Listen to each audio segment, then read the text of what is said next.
Bonjour à tous. Alors, on va maintenant débuter le webinaire. Il est 14h05. On va le commencer. Alors, je suis très heureux de vous recevoir pour ce webinaire qui est fait en collaboration avec le CINOV et le CIPA.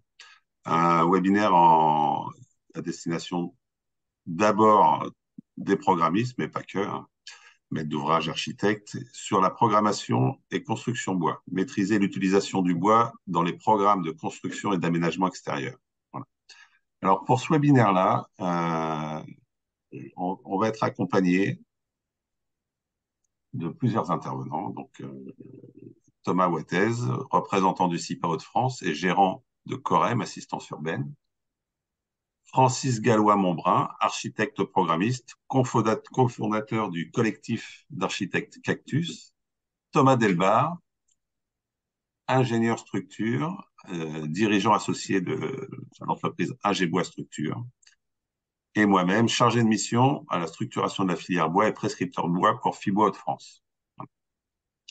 Je vais laisser le petit mot d'introduction à Thomas Wattez, qui représente le CIPA Hauts-de-France. Alors Thomas, je vais te laisser la parole pour nous accueillir pour ce webinaire-là. Ok, merci Thomas. Bonjour à tous. Très content de participer de façon active à ce webinaire. Et très content aussi de n'avoir à faire que le mot d'introduction pour le compte du CIPA parce que j'ai moi-même très envie de découvrir les retours d'échange et écouter les discussions et participer aux discussions qui auront lieu. Et j'espère qu'elles seront actives parce que j'ai vraiment une très grande modestie sur le sujet qui nous rassemble, mais beaucoup d'intérêt. Donc, je vais de façon assez cadrée, on va dire, faire un petit mot d'introduction pour le compte du CIPA, avec d'abord peut-être rappeler ce que ce sigle est et qu'est-ce qu'il cache derrière, et puis en profiter pour donner mon approche en tant que membre du CIPA et en cohérence avec avec Jacques Perrotto, présentant du CIPA, qui s'excuse, ne pouvait pas être participer à ce webinaire sur ce qui nous semblait important d'indiquer par rapport à notre métier de programmiste et d'AMO par rapport au sujet qui nous intéresse. Donc, je vais sur la présentation du CIPA lire un peu mes notes.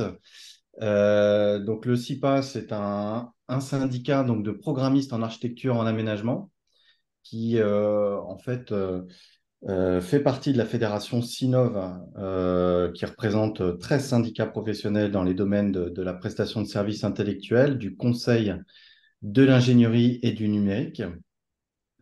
Le CIPA, donc, c'est en fait un lieu, avant tout, de regroupement de professionnels qui a en fait plusieurs objectifs, qui est d'abord de pouvoir créer une communauté professionnelle autour donc d'un axe professionnel partagé. C'est aussi être un lieu donc de rencontre et de dialogue convivial entre ces mêmes professionnels et ouvert sur l'extérieur, donc en accueillant régulièrement autour d'événements adressés aux membres des expertises extérieures, des retours d'expérience, des témoignages, en organisant donc un certain nombre d'événements. Et donc très ouvert aussi sur des participations extérieures ou des découvertes. Si certains veulent découvrir un petit peu le fonctionnement, c'est tout à fait possible de s'adresser directement au CIPA pour participer aux événements proposés, d'avoir des échanges avant peut-être même de proposer son adhésion. Il y a bien sûr derrière l'action syndicale l'idée d'avoir aussi une représentation de cette communauté professionnelle dans différentes instances. Et là-dessus, évidemment, le CIPA s'appuie beaucoup sur la force de frappe de la fédération Sinov. Voilà, et donc On a été, par mon intermédiaire et à l'initiative de Fibois Thomas Baudot, sollicité pour accompagner ce webinaire, ce qui a été voilà, tout de suite un enthousiasme. Et donc, en fait, en retraçant un petit peu l'historique avec Jacques Perrotto sur SIPA et filière bois, finalement, il y a d'événements qui ont jalonné l'histoire du SIPA sur cette approche et ce domaine très particulier. Il m'a quand même rappelé l'expérience des années 90 autour d'un projet un peu exemplaire qui était un projet de lycée porté par la région Rhône-Alpes et qui a permis aussi, donc là je parle vraiment en tant qu'intermédiaire et sans expérience personnelle sur le sujet, mais ça lui semblait intéressant de témoigner de cette expérience-là, où à l'époque le syndicat avait été associé à l'ADEME pour bâtir un référentiel qualitatif sur les projets de construction, ciblés notamment sur le bois et en interrogeant justement toute la filière locale, mobilisant la ressource locale des forêts de Rhône-Alpes, spécifiquement, notamment d'Auvergne, dans ce projet donc, de lycée à Lyon. Et donc, il avait pour objectif aussi derrière cet accompagnement de pouvoir produire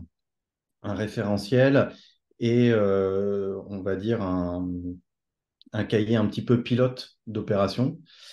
Donc voilà, ça a été une expérience qui a été intéressante, mais finalement qui s'est pas beaucoup renouvelée. Donc il y a de ce fait-là, de la part du CIPA, un grand intérêt encore une fois, à écouter et à accompagner ce mouvement de la filière bois. Euh, Peut-être pour élargir un tout petit peu le sujet, ce qui nous semblait important aussi, c'était de prendre en considération la question plus globale des matériaux pardon, biosourcés dans les opérations. Et puis, et là-dessus, ce que je voudrais évoquer, c'est finalement quelles sont les grandes étapes de la démarche de programmation, étapes dans lesquelles cette question du recours aux matériaux finalement se pose et de quelle manière. Donc, si je résume et synthétise, et j'espère que mes confrères programmistes ici présents m'en voudront pas pour cette vulgarisation un petit peu de notre approche métier, on pourrait résumer ça en trois grandes étapes. La première, le premier niveau d'intervention finalement du programmiste, c'est d'accompagner le maître d'ouvrage pour définir son opération. Et donc, dans la définition de son opération, il y a évidemment plusieurs sous-étapes qui sont l'objet, les objectifs poursuivis, la réflexion sur la vocation du projet, c'est-à-dire vraiment inscrire ce projet dans une dynamique territoriale, locale, définir ses orientations et puis travailler sur sa faisabilité. Et là, de ce point de vue-là, il y a forcément une dimension qui nous paraît importante par rapport à la question du recours aux matériaux, qui est l'approche très pédagogique qu'ont les programmistes dans cette étape de définition de l'opération auprès des maîtres d'ouvrage, y compris auprès des partenaires qui les accompagnent, parce que souvent on a des dimensions partenariales assez larges au démarrage des projets parce qu'il y a des logiques d'opportunité aussi de financement. Il y a une construction d'un projet en même temps que la construction d'un partenariat. Alors, c'est surtout vrai dans les opérations publiques, mais ça peut tout à fait l'être aussi dans les opérations privées et encore plus dans les opérations en partenariat public-privé. Donc, c'est cette dimension pédagogique qui nous interroge par rapport à la question du recours aux matériaux. Et là-dessus, ça me paraît intéressant d'écouter justement comment les acteurs de la filière bois peuvent alimenter en toute objectivité, bien sûr, la question de la pédagogie. La deuxième grande étape, c'est je dirais, le calibrage et le dimensionnement de l'opération. Donc là, c'est vraiment le travail d'écriture, de calcul aussi des besoins spatiaux et de définition aussi des exigences techniques, réglementaires, euh, politiques, partenariales de l'opération. Et là, évidemment, il y a une autre question qui arrive, qui est un petit peu bah, justement la question de où peut-on fixer le niveau d'exigence par rapport aux matériaux qui pourraient déjà être ciblés, au pluriel, bien sûr, parce qu'il pourrait y avoir effectivement à ce moment-là plusieurs possibilités. Donc, comment effectivement on peut à nouveau, euh, à ce stade-là, donc très en amont du déclenchement, on va dire, opérationnel du projet, fixer des exigences qui soient réalistes, ambitieuses et réalisables, bien sûr, par la suite. Et là, il y a une forme de responsabilité quand même qui est assez forte du programmiste dans l'acte de construire. Il peut y avoir une logique de parti pris à ce moment-là, de parti pris orienté justement sur le recours aux matériaux biosourcés et plus spécifiquement sur le bois. Et dans ce cas-là, voilà, comment on peut euh, fixer ce parti pris qui doit être pertinent pour la suite de l'opération. Et puis, il y a aussi éventuellement une question d'ordre de grandeur, c'est-à-dire qu'on pourrait aussi réfléchir dans l'aspect dimensionnement et exigence à définir voilà, une forme d'ordre de grandeur sur l'objectif à poursuivre, comme recourir sur l'opération à 50% de matériaux issus de la filière bois locale. Est-ce que 50% c'est pertinent? Est-ce que c'est pertinent dans les Hauts-de-France? Est-ce que ça l'est beaucoup moins en Bretagne? Et donc évidemment, là, il y a une logique aux capacités du territoire et à la cohérence de comment s'organise la filière au niveau régional, extra-régional, extra-local, qui nous interroge régulièrement à ce stade-là. Et puis après, il y a la troisième étape qui est finalement l'accompagnement, les conditions de réalisation de l'opération et l'accompagnement. Donc là, on rentre plus dans une fonction d'assistant en maîtrise d'ouvrage que de programmiste pur et dur. Mais c'est très important pour nous de continuer l'action d'accompagnement. Ça se situe à la fois dans la passation des marchés de maîtrise d'œuvre, qui est la première grande étape, on va dire, d'accompagnement et de passage du programme à l'opérationnalité. Et donc là, il y a des écritures de cahiers des charges, encore une fois, d'objectifs à atteindre, de recours à des ingénieries peut-être spécifiques, où on peut être parfois un petit peu à court ou à la traîne, on va dire, par rapport à l'évolution des métiers. Et puis ensuite, il y a toute la phase de suivi, bien sûr, et quelque chose qui nous intéresse particulièrement en tant qu'AMO programmiste, c'est de s'assurer que l'opération dans son déroulement opérationnel, le travail de la maîtrise d'œuvre, les marchés de travaux, finalement, respectent le cahier des charges, respectent le programme initial, son niveau d'exigence, l'ordre de grandeur, finalement, c'est là qu'on va vérifier s'il était pertinent et voire peut-être même réinterroger quand c'est possible, hein. Et là, ça pose la question de la souplesse du cahier des charges, j'allais dire, et du programme qui peut être défini parce qu'il y a des questions de réalité aussi de travaux, des questions de réalité de fourniture, d'approvisionnement qui peuvent être susceptibles de remettre en question le travail du programmiste. Voilà un peu les grandes étapes et les grands questionnements de façon transversale. Et là, à titre plus personnel, dans une expérience récente, moi j'ai un questionnement, je ne sais pas s'il est prévu de l'aborder, mais je mets un peu les pieds dans le plat tout de suite, qui est la question du réemploi. Donc, le réemploi pose question. Ça semble être quelque chose effectivement d'inéluctable, de tout à fait pertinent. La question que ça pose, c'est la traçabilité, c'est comment une filière matériaux comme la filière bois peut aussi proposer des des cheminements et une clarification sur la pertinence dans toute situation ou pas du réemploi. Est-ce que nous, en tant voilà, accompagnateurs pour fixer les exigences de la maîtrise d'ouvrage, est-ce que des questions sur l'origine du bois n'est plus à se poser quand on est dans du réemploi? Est-ce qu'on peut réemployer tout type de bois ou est-ce qu'on est toujours dans une logique d'approvisionnement local? Est-ce que la tenue au feu est un sujet qui est plus sensible en situation de réemploi que sur un approvisionnement direct, on va dire, à partir d'une matière première? Voilà, c'est un petit point de particularité que je voulais aussi aborder. En tout cas, c'est des questions qu'on se pose très en amont dans l'écriture du programme et l'accompagnement du maître d'ouvrage. En tout cas, merci pour cette petit questionnement. Il n'y a pas de point spécifique sur le réemploi, mais ça fait partie du sujet. Et je pense que, enfin voilà, autour de la table aujourd'hui, il y a des gens qui pourront apporter des réponses quant à cette question de réemploi. Voilà, c'est un sujet qui est d'actualité, qui est encore complexe à mettre en œuvre dans les chantiers.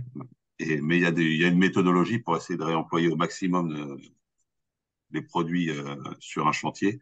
Mais c'est vrai que ça fait partie, tu as tout à fait raison, d'un questionnement qui doit se faire dès la phase programme, dès le début, et de laisser une certaine amplitude au projet pour pouvoir utiliser le réemploi et une certaine flexibilité aussi pour pouvoir utiliser des produits réemploi. Je ne sais pas si tu as terminé, Oui, Thomas. ouais, ouais, Alors, tout à fait. Non, non, c'est une bonne transition pour passer la parole parfait. aux sachants. Très bien. Bah, merci beaucoup, en tout cas, pour cette petite Merci. introduction. Vous avez vu qu'il y a beaucoup de Thomas autour de la table, alors j'espère qu'on ne va pas trop se perdre. Mais allez, on va tout doucement commencer. Je vais enfin, vous présenter le programme. Alors, on a eu un petit mot d'accueil. Après, on va parler plus spécifiquement d'utilisation du bois dans la construction de manière assez large, mais plus essayer de comprendre le produit bois et tout ce qui en découle derrière en termes d'organisation et de gestion des projets, quoi.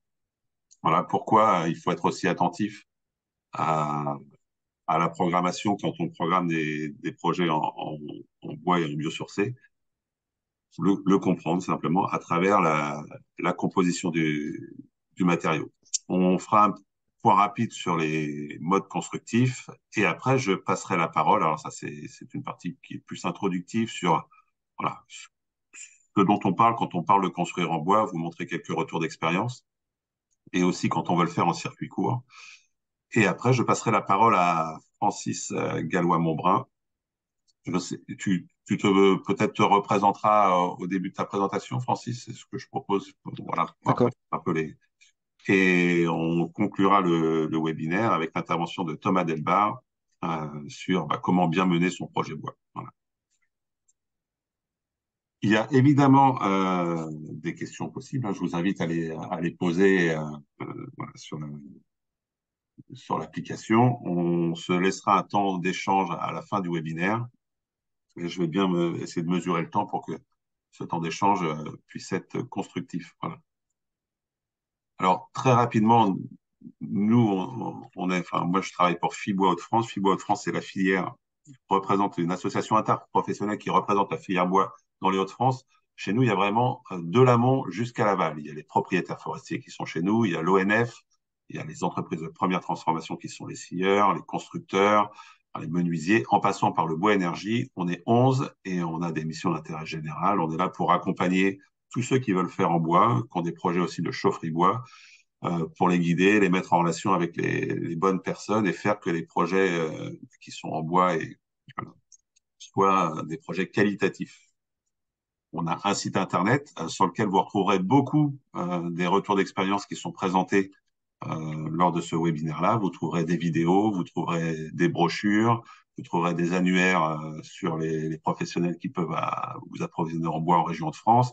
Et vous trouverez également des informations sur toutes, enfin aussi les programmistes des fois. Enfin voilà, quand on veut inscrire son projet, Thomas l'a dit en introduction, hein, dans une dynamique locale, on a besoin de comprendre cette dynamique-là. Et il y a aussi des publications qui vous expliquent un peu ce que c'est que la filière bois en Hauts-de-France.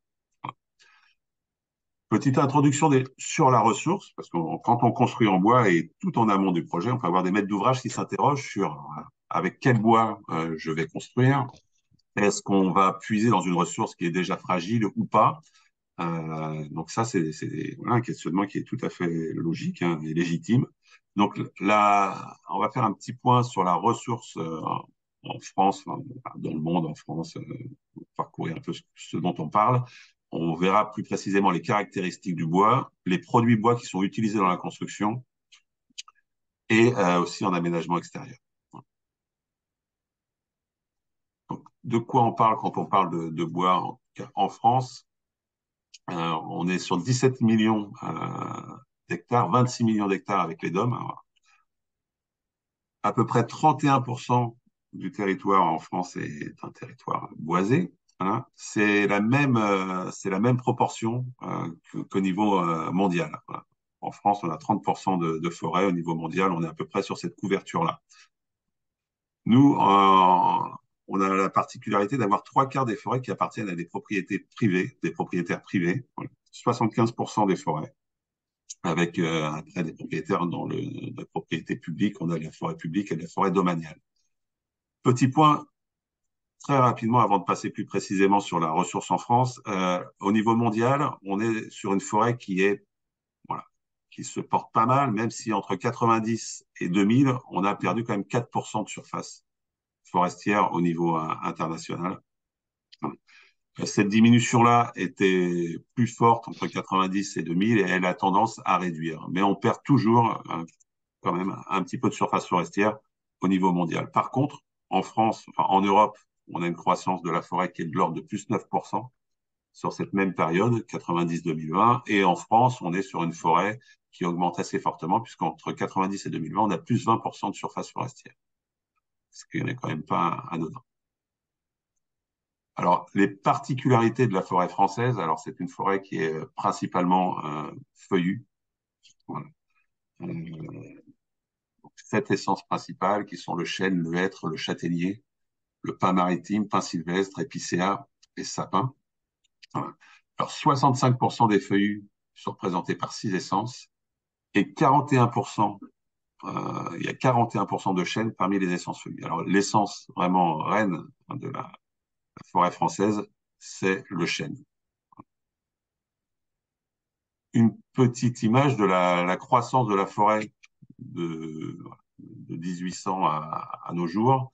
Vous voyez qu'on est sur une croissance qui est très très forte. On est sur ouais, un doublement de la superficie. Ça s'explique parce qu'à partir des années 1840, il y a eu vraiment une attention particulière qui a été portée à la ressource avec la création de l'ancêtre de l'ONF. On utilisait énormément la forêt pour des ressources, voilà, pour faire du charbon, pour produire de l'énergie pour toutes les nouvelles industries naissantes, hein, notamment l'acier, le verre. Donc, c'était vraiment une ressource qui a été très utilisée, y compris pour les navires de guerre. Il faut à peu près 4000 chaînes pour faire un navire. Toutes les informations sur la forêt de la région viennent d'être publiées dans ce petit memento, la forêt bois des Hauts-de-France, hein, qui peut servir aussi comme ressource hein, pour servir au niveau de la programmation, donner des éléments.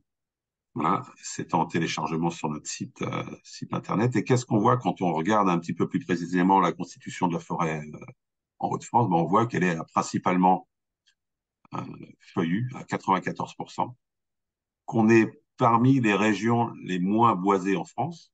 Voilà, nous, on a une couverture forestière qui est de l'ordre de 15%, quand en France, on est plutôt aux alentours de 30%. Par contre, on a une région qui est la première région populicole, voilà, avec une forte présence de peupliers. Et le peuplier, c'est une des essences très présentes en région avec laquelle on fait énormément de choses. Hein. Tous les emballages alimentaires, de la palette, du contreplaqué. Aujourd'hui, les contreplaqués que vous trouvez dans le commerce, c'est principalement du peuplier. Pour rentrer, alors, je vous ai parlé de la ressource, c'est vrai qu'aujourd'hui, c'est important quand même de la connaître. Alors, on l'a survolé, hein, mais quand vous allez sur le site Observabois, que je vous ai présenté juste avant. Il y a le site Fibois et après, il y a le site Observabois qui a publié le petit memento.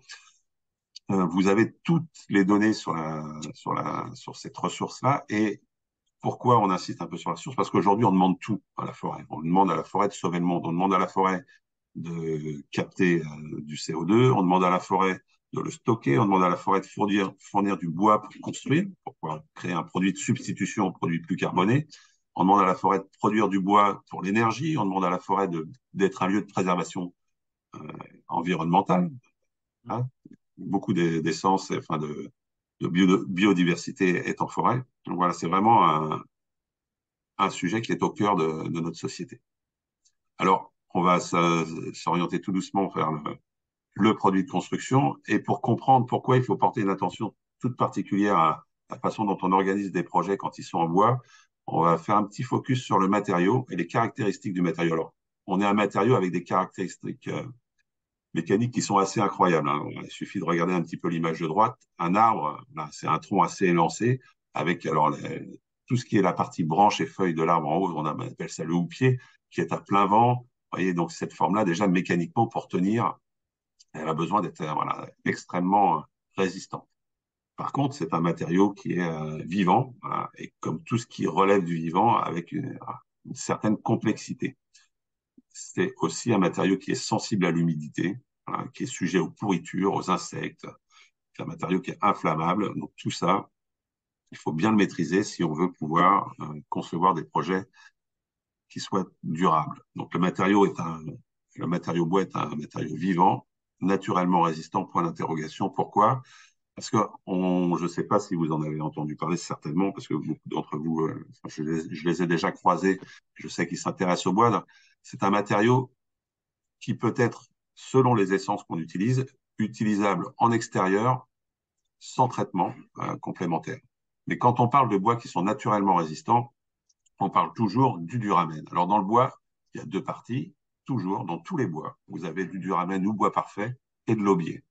Pour faire très schématique, un laubier, c'est la partie vivante du bois, c'est là que circule la sève qui descend et qui monte, hein, des feuilles et des racines. Et la partie qui se duramène, c'est la partie plus centrale. Alors, vous voyez ici sur cette, elles peuvent être dissociées, c'est-à-dire qu'elles peuvent être distinctes, donc on peut les voir visuellement ou pas. Ça dépend vraiment des essences. On a des essences où l'aubier n'est pas distinct, donc on ne le voit pas, on ne peut pas faire la différence à l'œil entre le duramène et l'aubier, mais l'aubier est toujours présent. Et quand on parle d'essences qui sont naturellement résistantes, on parle toujours du duramène, jamais de l'aubier. Sur aucune essence, sur tous les bois exotiques, aucune essence, l'aubier est naturellement résistant.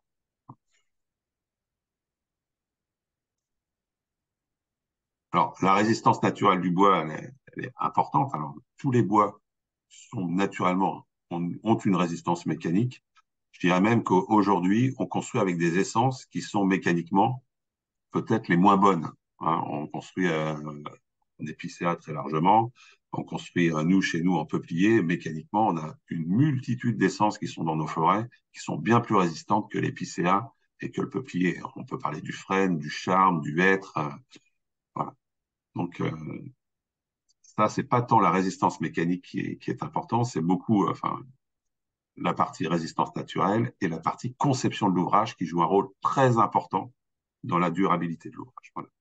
Si vous voulez des informations complémentaires sur les essences, sur leur durabilité, il y a deux petits documents qui existent qui s'appellent le document durabilité qui est fait par le FCBL Codifab, vous trouverez en haut à gauche, et un site internet qui s'appelle Tropic Sirat, sur lequel vous avez des fiches essence voilà, qui sont à disposition.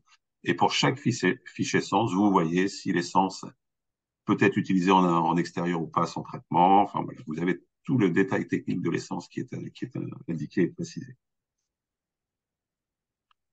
Donc, quand on parle de l'importance de la conception, c'est simplement, voilà, quand on construit en bois, et notamment quand on le fait et que les bois sont utilisés en extérieur, la conception de l'ouvrage, elle est très importante. On pense toujours, on est sur un matériau qui est sensible à l'humidité, donc dans les assemblages de bois, quand on est en extérieur, à avoir des conceptions qui sont le plus drainantes possible. Voilà. Selon la façon de concevoir, on augmente largement la durabilité de l'ouvrage. Vous voyez, il y a 3 classes de longévité qui existent dans la réglementation. On a L1, L2, L3, et L1, on va de 10 à 50 ans, L2 de 50 à 100 ans, et L3 supérieur à 100 ans. Alors, c'est des fourchettes qui sont très larges, mais ce qui fait la différence entre 10 et 50 ans quand on est sur du L1, bah, c'est la qualité de conception de l'ouvrage. C'est d'éviter d'avoir des zones de stagnation, des zones sur lesquelles l'eau va rester longtemps en contact avec le bois et faire qu'il gonfle.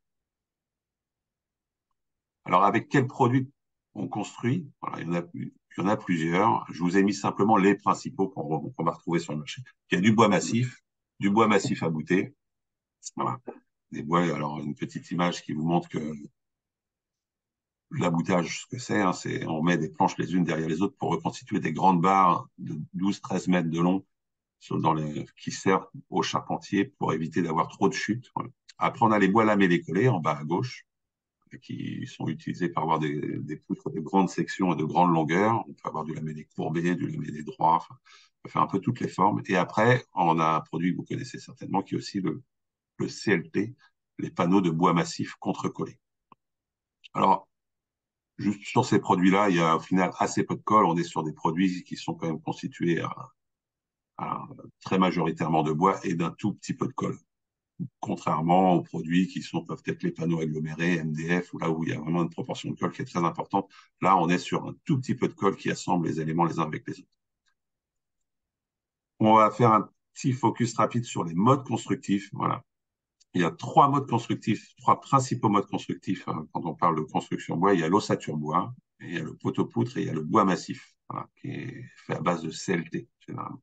Alors, ce qui est important à savoir à ce niveau-là, c'est que ces systèmes constructifs-là sont souvent utilisés en mixité. Alors, il y a des projets dans lesquels on a du bois massif, du poteau-poutre et de l'ossature bois. Et il faut toujours adapter le mode constructif au projet et pas l'inverse. Voilà. On a des modes constructifs qui ont certains avantages les uns par rapport aux autres. Et c'est important de bien les connaître pour savoir lequel est le plus adapté à la typologie de l'ouvrage que l'on veut construire. Alors, quelques exemples vraiment très schématiques. C'est vrai que quand on est sur un système d'ossature bois, par exemple, on est sur un squelette qui est très sobre en matériaux. Voilà. On est sur une lisse basse, une lisse haute avec un montant tous les 60, un squelette qui est rempli d'isolants. Et on imagine bien que ce système-là, quand on a besoin de bâtiments avec une performance thermique forte, c'est ce système-là qui va être privilégié, mais souvent en mixité avec du poteau-poutre. Petite indication, en ossature bois, qui est un système qui est celui qui consomme le moins de matière, parce que le but du jeu, c'est pas de consommer le plus de bois possible sur son projet, mais c'est d'être le plus sobre, le plus efficace. Donc, choisir le bon système par rapport aux besoins. Et donc, le système d'ossature bois, c'est un système qui est très sobre et qui est à la fois très performant thermiquement. Voilà. Quand on n'arrive pas à le justifier mécaniquement, on peut mettre du poteau-poutre ou le mixer avec du CLT, mais ça, c'est Thomas Delbar vous en parlera à la fin du webinaire. Sur ces modes constructifs-là, on a beaucoup de retours d'expérience qui sont publiés. Vous trouvez le prix régional de la construction bois sur notre site Internet. Vous trouverez aussi sur notre site Internet une multitude de vidéos voilà, qui vous montrent des projets qui sont en ossature, en bois massif, en poteau-poutre. Voilà, toutes ces vidéos-là sont disponibles sur notre site Internet. Et il y a également, quand on est en phase programmation et qu'on a besoin de montrer des retours d'expérience à ces maîtres d'ouvrage qui ne connaissent pas forcément tout ce qu'on est capable de faire en construction bois, il y a le site Panorama Bois, voilà, qui est le site sur lequel sont référencés des milliers et des milliers de projets de construction bois au niveau national. Tous les projets qui concourent au prix régional de la construction bois dans chacune des régions françaises sont référencés sur le site Panorama Bois. Et sur ce site-là, vous avez les acteurs du projet, vous avez les systèmes constructifs qui sont précisés, parfois les essences. Il y a une multitude d'informations qui sont disponibles sur le site Panorama Bois et avec une multitude de typologies de projets. Vous avez les types de projets, les catégories. Voilà, on a des bâtiments collectifs, des logements collectifs, on a de la maison individuelle, on a des ERP, des collèges, des lycées, tout ce qu'on est capable de faire en bois est présent sur ces sites-là. Pour vous donner un petit exemple des fiches très schématiques, hein. On a le détail du projet, on peut avoir des détails plus ou moins chiffrés, et avec les acteurs du projet, on a des plans de coupe, des plans de détail. Donc c'est un catalogue qui permet quand même de montrer tout ce qu'on est capable de faire en construction. Alors, quand on parle de chez nous, en tout cas en région de France, de l'utilisation du bois en aménagement extérieur, en circuit court et en emploi, nous, en région de France, je vous ai dit qu'on était une région très peu résineuse. Et aujourd'hui, la majorité des produits de construction bois sont fabriqués à partir de résine, et très majoritairement l'épicéa. Et compte tenu du fait que nous, on n'a pas cette ressource-là, construire en circuit court en région de France, c'est construire en feuillu. Donc, c'est utiliser des essences comme le peuplier, le chêne, le châtaignier en structure. Une petite image d'une scierie qui est en Autriche, mais qui travaille exclusivement de l'épicéa pour produire du bois lamellé collé ou du CLT, du bois massif. J'ai mis juste cette petite image-là parce qu'on se dit, voilà, le bois, c'est vrai que je vous ai dit que c'était un matériau qui était sensible à l'humidité. Quand on a les compétences, quand on connaît très bien le matériau, on peut faire énormément de choses en bois, des choses qui sont même voilà, très technologiques, hein, avec juste de l'ingénierie et du savoir-faire. On construit des bateaux depuis des centaines et des centaines d'années en bois, et avec un bois qu'on a chez nous, hein, parce qu'on construit, l'Hermione, c'est construit à partir de chênes. Il faut à peu près 2000 chênes pour construire ce bateau-là. On imagine bien que sur un bateau-là, en plus, on a l'humidité et puis on a une résistance, voilà, on a une sollicitation mécanique qui est vraiment accrue. Alors ça, c'est juste pour vous rassurer sur l'utilisation du bois en extérieur. Après, d'autres possibilités d'utiliser du bois en extérieur, on est sur du parement, de la structure, du ponton, des espaces de jeu, du barriérage, du plaquelage. Voilà. Et pour comprendre quelle essence utiliser à quel endroit, voilà, il faut connaître une petite donnée qui est présentée dans l'annuaire Bois des Hauts-de-France que vous trouvez en bas à gauche, qui est aussi téléchargeable chez nous. C'est la classe d'emploi. Dans quelles conditions je veux utiliser mon bois? Est-ce que je veux l'utiliser en intérieur ou en extérieur? Alors en extérieur, il y a deux choses qui se dissocient, hein. Il y a l'extérieur abrité, voilà, qui est la charpente, un bois qui peut être en extérieur mais qui ne verra pas l'eau. Et après, on a une autre catégorie de bois. Alors, on parle de classe 2 quand on est en extérieur abrité. Et la classe 3, c'est à partir du moment où les bois sont soumis aux intempéries, c'est-à-dire qu'ils sont directement en contact avec l'eau. Alors, la classe 3, A ou B, hein, mais ça, il faut partir toujours sur la 3B qui est la plus exigeante. C'est des bois qui sont utilisés en bardage, en tout cas en position verticale, où on a un écoulement de l'eau qui est quand même assez rapide. Et après, la classe 4, c'est des bois qui sont utilisés en platelage. Et classe 5, les bois immergés. C'est important de savoir comment vous voulez utiliser votre bois pour après savoir quelle essence utiliser. Pour, euh, pour cela, vous avez toujours dans l'annuaire ce petit tableau-là qui est juste une extraction de documents existants qui vous montre comment rattacher une essence à une classe d'emploi. Par exemple, je vais juste vous lire quelques lignes, mais le chêne, vous voyez qu'en classe 1, c'est-à-dire en intérieur, il a une durabilité de L3, c'est-à-dire qu'il va durer plus de 100 ans. En classe 2, en charpente, la même durabilité. En classe 3A, c'est-à-dire qu'un bardage qui est peu exposé aux intempéries, mais sur le bardage, toujours partir sur la classe 3B, hein, généralement. En classe 3, en bardage, on a plutôt une durabilité de L2, c'est-à-dire qu'entre 50 et 100 ans. Voilà. Et en classe 4, quand on est sur un platelage, une durabilité qui va de 10 à 50 ans. Et ce qui fera la différence entre 10 et 50 ans, c'est la qualité de conception du platelage et aussi la qualité des bois. Toutes ces informations-là, enfin voilà, je ne vais pas trop creuser, mais vous pouvez nous appeler pour avoir plus d'informations et de précision. Et là, toujours sur l'annuaire des bois de nos régions, quand on veut faire en classe en bois et en circuit court, vous avez ici sur l'annuaire une fiche détaillée de toutes les essences disponibles. On a de l'aulne, du châtaignier, du chêne, du douglas, hein, pas beaucoup, mais un petit peu, même du mélèze, du frêne, du hêtre. Voilà, les essences qu'on va principalement trouver quand même en région sont le chêne, le frêne, le hêtre et le peuplier. Et on a également du mélèze, même du très beau mélèze. Je sais pas si vous voyez ici, mais on a des bois qui sont avec des toutes petites cernes d'accroissement, avec très peu d'aubiers. Enfin, ça, c'est de la forêt d'Ermenonville. Donc, on en trouve un peu, mais exceptionnellement, pas de manière très régulière. Pour vous montrer quelques retours d'expérience avant de passer la main à Francis de ce qu'on sait faire en bois en région. Là, on est sur du bardage en chêne, scié brut. Voilà. Le bâtiment à Courcelles-les-Lances, l'architecte, c'est Laurent Baillet. Voilà. Un autre bâtiment, là, on est sur du bardage en châtaignier. Alors, oui, ces bois-là devaient venir de la scierie Morisot, je pense, le chêne sur ce projet-là. Là, on est sur du bardage châtaignier, sur un bâtiment qui est à Croûte-sur-Marne, au sud de la région, producteur de champagne, un bardage qui vient de la scierie Jérôme. Voilà. Et également des aménagements extérieurs qui sont faits en bois, notamment en chêne, à la ville de Merlimont, sur la côte, en bord de mer, on a tout un aménagement en chêne, sur des plâtelages. Et là, un autre projet qui est en Île-de-France avec un maître d'ouvrage, c'est l'État-Marne. D'autres projets d'utilisation en extérieur, qui sont des halles couvertes. Là, on est sur le boulodrome du Bois-Fargeon, à Boulogne, à Jean Simon et Capucine, bureau d'études Ingé Bois. Voilà.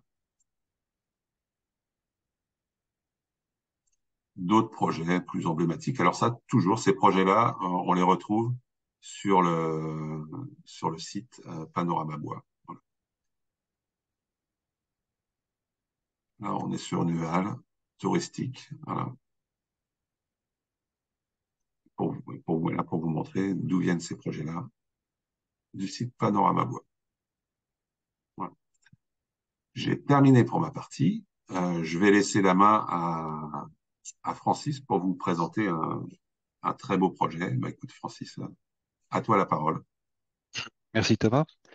Donc l'idée, c'est de pouvoir illustrer tout ce qu'on peut faire avec le bois, avec cet exemple qui est à Pont-Sainte-Maxence, et d'illustrer un petit peu dans la démarche entre programmation et maîtrise d'œuvre comment le programmiste intervient, et notamment par rapport à la question du bois et des matériaux ressourcés.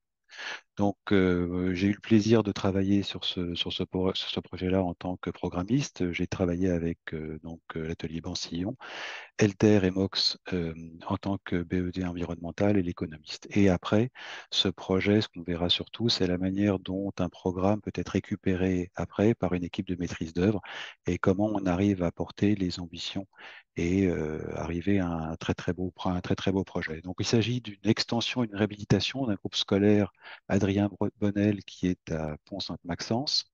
Est-ce que tu peux, Thomas, passer la diapo d'après, s'il te plaît? Voilà.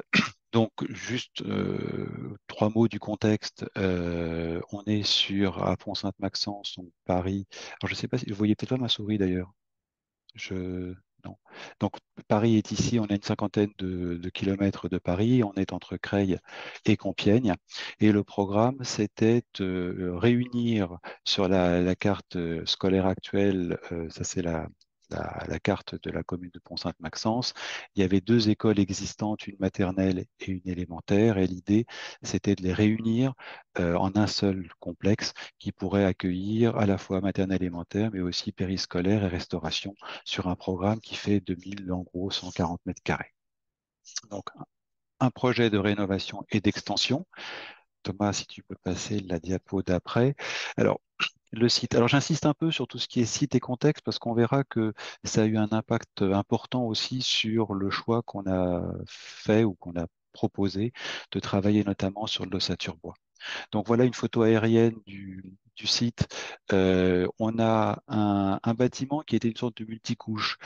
Tout au début, donc sur la vue 10 en bas, au milieu, en fait c'était au départ, c'était un petit village qui a été annexé à la ville de Pont-Sainte-Maxence, qui était le village de Saron. Et c'était d'abord la mairie. Et puis après, dans les années 50-60, ils ont fait l'extension avec les bâtiments qu'on voit sur les vues 7, 8 et 6, 7, 8, avec une école, un bâtiment à rez-de-chaussée. Et cette école s'est développée en laissant tout à fait au sud, un terrain important avec une aire de jeu. Donc ça, c'est ces quelques vues. Le nord est en haut et l'idée était de profiter de l'espace libre pour pouvoir y faire une extension avec quelques contraintes, notamment sur les vues 2, 3, 4. Là où il y a un arbre magnifique qui était vraiment important de pouvoir garder. Si on passe sur la suivante, je vais vous revenir un peu plus de manière détaillée sur les spécificités de l'opération. Donc, on avait une partie extension et réhabilitation, puisque l'idée, c'est qu'on récupère l'école maternelle qui était de l'autre côté, qu'on envisage de faire une extension pour pouvoir l'accueillir, tout en gardant l'école en place. Il fallait donc faire une partie extension en site occupé. Il y avait la présence du paysagère qui était un aspect paysager qui était important avec l'arbre qui est ici, qui était à garder. Et puis, il y avait une particularité aussi qui était sur l'emprise du terrain. Il y a sur la photo, vous voyez deux tracés rouges. Au nord, le premier qui est l'emprise actuelle. Enfin, l'emprise du groupe scolaire, et puis il y avait plus au sud une emprise qui était attribuée au terrain de sport. Et comme c'était un terrain qui appartenait à la commune, la possibilité était de pouvoir s'étendre sur cette zone-là avec une liberté laissée à l'équipe de maîtrise d'œuvre pour pouvoir s'étendre plus ou moins, avec quand même une contrainte de garder un équipement à terme sportif ou dédié au quartier. On était dans la partie déroulement et management du projet, on était sur une sélection de maîtrise d'œuvre sur concours. Ça avait été aussi un choix de la maîtrise d'ouvrage. Voilà, on est sur un budget un peu en dessous 4 millions 6, 4 millions 8. Et il y avait une démarche souhaitée avec la maîtrise d'ouvrage d'être sur une démarche environnementalement forte, mais sans cadre normalisé, c'est-à-dire pas de certification, mais notamment on est sur un programme d'école avec sur des élèves en bas âge, donc de pouvoir offrir un bâtiment sain, des conditions optimales, confort visuel, qualité de l'air, c'était des éléments qui étaient importants et qu'on a pu retranscrire dans le programme. Slide d'après. Donc, la pertinence du bois et des matériaux biosourcés s'est faite, enfin, de notre côté, en tout cas, côté équipe de programmation, assez vite. Tout d'abord, on avait un planning chantier contraint. Alors, chantier, voilà, j'insiste bien sur la notion de chantier contraint. Peut-être qu'avec Thomas Delbar, il insistera aussi dessus, c'est-à-dire que un chantier bois va vite, notamment sur la phase montage, mais en amont, il y a quand même des éléments qui sont importants à prendre en compte, une préparation, une préfabrication qui était importante. Mais en tout cas, nous, pour la partie extension à réaliser sur le temps d'intervention minimale, c'était un élément qui était très important. On avait cette contrainte d'avoir un chantier propre, puisque l'école était sur place et devait être gardée. Donc, pareil, un élément très important pour nous. Et puis, réaliser un matériau sain avec un contrôle, on va dire, climatique, efficace et low-tech. Alors, dans ma démarche, moi, je suis programmiste et aussi maître d'œuvre. Je suis signataire d'un manifeste qui s'appelle Manifeste de la heureuse et créative, qui préconise tout ce qui est plutôt démarche low-tech, basse consommation. Voilà. Et c'est dans cet esprit-là aussi qu'on a travaillé sur le projet pour proposer des éléments qui soient le plus vertueux avec le moins de systèmes en place. Alors, en tant que programmiste, on propose des choses et derrière, on laisse les architectes s'en emparer et il faut leur laisser cet espace de liberté. On a eu donc dans le cadre du concours 3 propositions et le projet qui a été retenu, c'est le projet d'Amélie Fontaine qui était vraiment très pertinent, notamment sur 2 aspects. Le premier, c'est l'optimisation du projet. Vous voyez sur la côté de gauche le bâtiment existant. Il est symbolisé par le tracé noir qui est sur la vue de droite. Et elle a complètement accolé le projet au bâtiment existant en le greffant et en l'étendant de part et d'autre d'une cour, une petite cour qui est au centre du projet. On voit que le programme est extrêmement dense, extrêmement compact. En plus, il offrait la particularité de créer toutes les vues et de toutes les salles d'école au sud avec la même qualité de traitement que ce qu'on aurait pu imaginer au début, dans ces espaces qui sont neufs. On a cité, enfin, j'ai remis à titre comparatif dans la slide d'après les trois propositions qu'on a eues. Alors, c'est pas pour dire que les autres sont pas bons. On avait trois projets qui étaient bons, qui avaient des qualités différentes, mais quand on voit à périmètre équivalent, on voit la compacité du projet de Fontaine qui est vraiment très intéressante, complètement collée au bâtiment existant, là où les autres concurrents, donc le projet des Landes, il s'organise un petit peu. Donc le bâtiment s'est tracé aussi un peu grisé, qui s'organise plutôt comme une sorte de promenade qui circule et qui serpente sur une partie du bâtiment. Et le plan des architectes, qui lui qui s'est complètement désolidarisé du petit bâtiment existant et qui vient comme un bâtiment en peigne, occuper pratiquement toute la parcelle. Donc, une des caractéristiques aussi dans une démarche un petit peu d'économie bâtiment passif, une des clés à mon avis, c'est toujours l'optimisation, le recours au moins de surface possible. Et donc le traitement, le parti pris de l'équipe Fontaine a été vraiment là-dessus assez remarquable, est allé beaucoup plus loin d'ailleurs que ce que nous on avait imaginé en phase faisabilité programmation. Après, l'autre élément, si, je veux bien que tu restes sur cette diapo-là, c'est la notion de conception maîtrisée. En illustration, vous avez sur les vues de gauche deux vues, une vue perse extérieure et une vue intérieure qui ont été présentées lors du concours. Et sur la partie de droite, vous avez la réalité.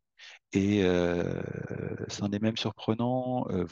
Enfin, on voit qu'il y a eu très très très peu de dérives ou d'écart entre la partie initiale, la conception, et la réalisation. Même au point de vue des rendus qui ont été présentés par l'équipe d'Amélie Fontaine, au niveau du concours, on avait beaucoup d'éléments pour expliquer, justifier, garantir l'équilibre, on va dire, entre d'un côté la structure, l'autre côté tout ce qui est analyse carbone, éclairement, voilà, ce point d'équilibre pour que chaque élément du bâtiment ait trouvé sa place, ça a vraiment été très fortement et très bien étudié dès le départ. Et il y a eu relativement très peu d'ajustements nécessaires à faire durant les études. Les ajustements qu'il y a eu à faire, ça a été à un moment donné plutôt des questions d'usage qui ont été relevées, mais en tout cas sur le fond, sur le bâtiment, voilà, on est resté sur tout avait été très très bien anticipé en amont. Et c'est à mon avis une des clés vraiment de la réussite du sujet, notamment quand je vous ai mis là l'équipe complète du projet, donc deux architectes, un bureau d'études bois et Géonomia après sur la partie ingénieur fluide et thermique. Euh, et c'était d'ailleurs une volonté dès le départ d'Amélie Fontaine, avant même d'être retenue sur l'équipe, d'avoir une orientation très axée sur le bois. Je veux bien que tu passes à la slide suivante. Alors, quelle est la part ou quels sont les leviers sur lesquels un programmiste, à mon sens, peut jouer? Le premier, c'est s'assurer de l'engagement de la maîtrise d'ouvrage. Celui-là, il est vraiment essentiel, notamment dans tout ce qui est démarche environnementale, biosourcée, parce que voilà, là, un projet, il a une vie. On commence soit sur un concours, soit éventuellement sur une esquisse. Il y a notamment la phase de consultation. et on se retrouve souvent à des cas où on est infructueux, où on a des problèmes techniques, ce genre de choses-là. Et nous, on a eu le cas, par exemple, sur une opération où à la consultation, on avait un bâtiment qui était bois-paille, et une des réponses qui a été soulevée, c'est de savoir, mais pourquoi est-ce qu'on ne ferait pas plutôt un bâtiment en béton? Et si on n'a pas un maîtrise d'ouvrage qui s'approprie cette démarche-là, qui en est convaincu, et bien à ce moment-là, les projets capotent. Donc ça, c'est vraiment pour moi un élément important. S'assurer que ce n'est pas une démarche qui soit plaquée, mais qu'elle soit complètement intégrée par l'équipe de maîtrise d'ouvrage. Dans ce projet-là, notamment, il y a eu des difficultés au niveau fondation et voilà, la remise en question du principe a été réaffermie durant les études par la maîtrise d'ouvrage. Il y a pour moi aussi un programme, enfin, un programmiste remet son PAT, son programme architectural et technique, et c'est un document qui fait entre une cinquantaine et une soixantaine de pages. Il y a cette notion de parti pris ou d'indiquer, Thomas Vathès, tu le soulignais dans ton introduction, c'est important que l'équipe qui en prend connaissance puisse comprendre ce qu'il y a derrière cette foule d'informations. Et là, écrit sur la partie de droite, c'était les fondamentaux qu'on avait mis au démarrage du programme, de dire voilà, nous, sur lequel on vous attend, ce sur quoi on veut vous travailler, équipe de maîtrise d'œuvre, ce sont ces éléments-là. Donc un chantier à faible nuisance qui est inscrit dans son quartier. On a la notion de bioclimatique, low-tech, écomatériaux, des constructions uniquement en rez-de-chaussée, une emprise au sol optimisée. Là, c'était une perche que l'équipe d'Amélie Fontaine a très bien su reprendre. Un autre élément aussi, c'est les compétences biosourcées de l'ensemble des acteurs. Euh, Notamment, alors là, sur l'équipe de maîtrise d'œuvre, il n'y avait pas de sujet.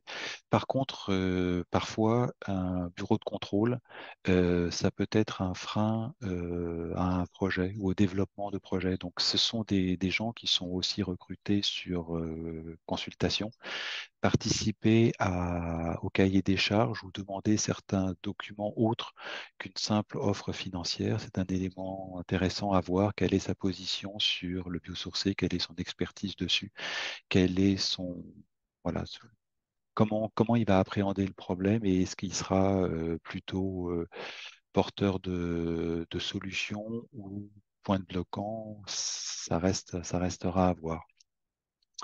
Un autre élément important, c'est pour moi aussi, quand on est dans un cas de concours, c'est la diversité de la sélection des architectes. Notamment dans ce cas de figure-là, l'équipe d'Amélie Fontaine était très très orientée bois, mais les autres offraient une diversité. Alors, en général, enfin, le programmiste, lui, n'est que conseiller technique, donc c'est un jury qui en fait la sélection, mais dans la manière, on peut aussi orienter les choses, et je pense que c'est intéressant de ne pas avoir que des écritures ou des démarches architecturales qui soient trop semblables. C'est intéressant d'ouvrir le panel pour avoir des propositions qui soient les plus variées possibles.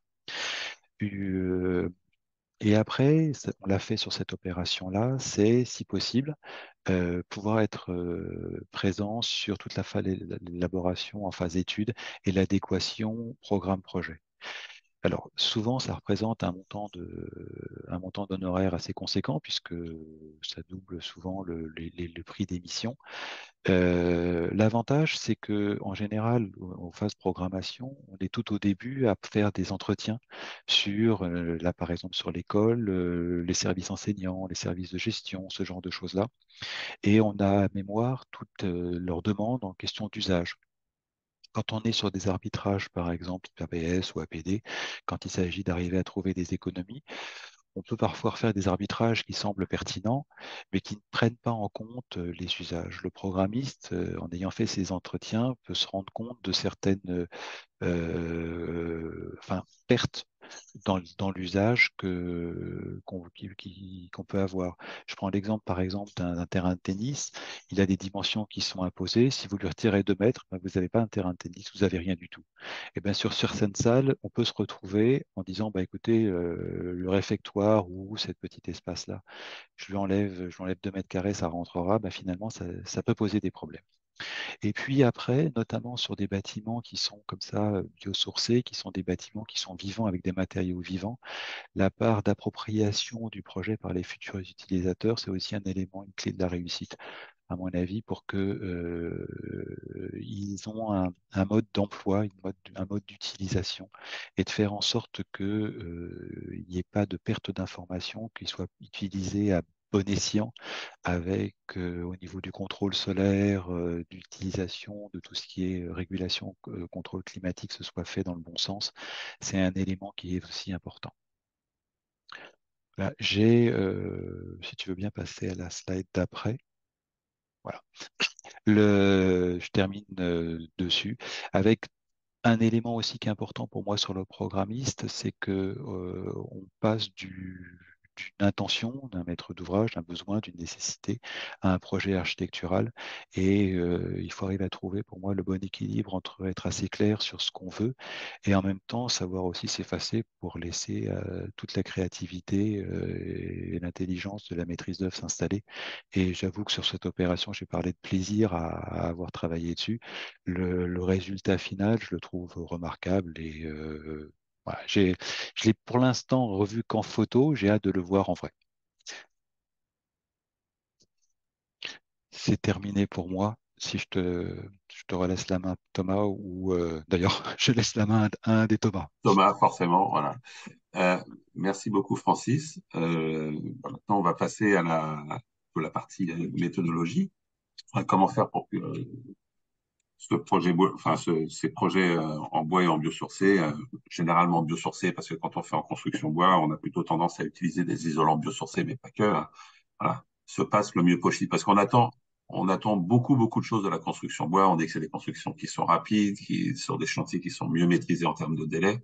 Tout ça, c'est vrai qu'à partir du moment où, en phase d'étude, on a fait le travail. Sinon, on est vite confronté à la réalité et qu'on ne peut pas préfabriquer, on ne peut pas aller vite, on ne peut pas être efficace en phase chantier si on n'a pas travaillé de manière différente les projets, et notamment sur la phase de préparation. Alors ça, j'ai juste une petite parenthèse, mais Thomas Delbar reviendra certainement dessus. Mais c'est vrai qu'il faut que les maîtres d'ouvrage soient sensibles au fait que si on veut aller très vite sur les projets de construction, on doit avoir des phases de préparation qui sont plus longues pour les charpentiers. À moi, c'est pas suffisant hein, quand le charpentier doit tout préfabriquer, faire la synthèse de tous les lots, pour que quand il arrive, bah, tout passe parfaitement, que ce soit les gaines de ventilation, ainsi de suite. Il a plutôt besoin de 2 mois, voire de 3. Voilà, donc ça, ce sont aussi des approches qui sont à prendre en compte. Je vais me taire maintenant et je vais passer la parole à Thomas Delbar. Thomas, je te passe la parole. Oui, merci Thomas. Je peux passer à la slide suivante, s'il te plaît. Alors bonjour à tous, merci d'être présents. Donc je vais certainement redire des choses qui ont déjà été dites, hein, mais ne m'en voulez pas. Je vais, j'ai tenté de retracer un peu notre expérience, voilà, depuis 17 ans chez Ingébois. Et quand Thomas m'a posé cette question de, bah voilà, un peu comment il fallait s'y prendre pour réussir un projet bois. Bon, c'est pas forcément une question évidente, mais voilà, je vais essayer d'y répondre de manière assez rapide et assez efficace. Je pense qu'il faut toujours repartir en analysant le contexte. Est-ce qu'on a un contexte qui est favorable à la construction bois? Je pense qu'il faut avoir le courage de se poser la question, voilà, vis-à-vis du PLU. Lorsqu'on intervient sur une ZAC, par exemple, où on vous dit que les parements, c'est que de la brique. Donc voilà, est-ce que le parement il est compatible avec, par exemple, un système constructif bois? Ensuite, sur un site, bon voilà, ça rejoint un peu le, le, le, le sujet du PLU, c'est forcément associé. Au niveau des accès, est-ce qu'on est vraiment pertinent, par exemple, en faisant de la construction bois? Bien souvent, on l'est, mais c'est toujours bien de se poser la question quand même. Ensuite, sur les contraintes réglementaires, bah, on peut faire aujourd'hui beaucoup de choses en bois. Nous, en tant qu'ingénieurs, on peut justifier beaucoup de choses, mais peut-être qu'il y a encore des domaines ou des typologies de bâtiments, voilà, sur lesquels en fait, le bois n'est pas capable d'apporter des réponses. Je pense qu'il faut avoir aussi le courage de dire à son maître d'ouvrage quoi, quand on n'est pas euh, armé, quand la construction bois n'est pas tout à fait prête à ce genre de sujet, je pense qu'il faut savoir le dire aussi. Et puis, bah, bon, ça rejoint un peu le point d'après. Donc, c'est ce que sur la typologie de bâtiment envisagée, est-ce que,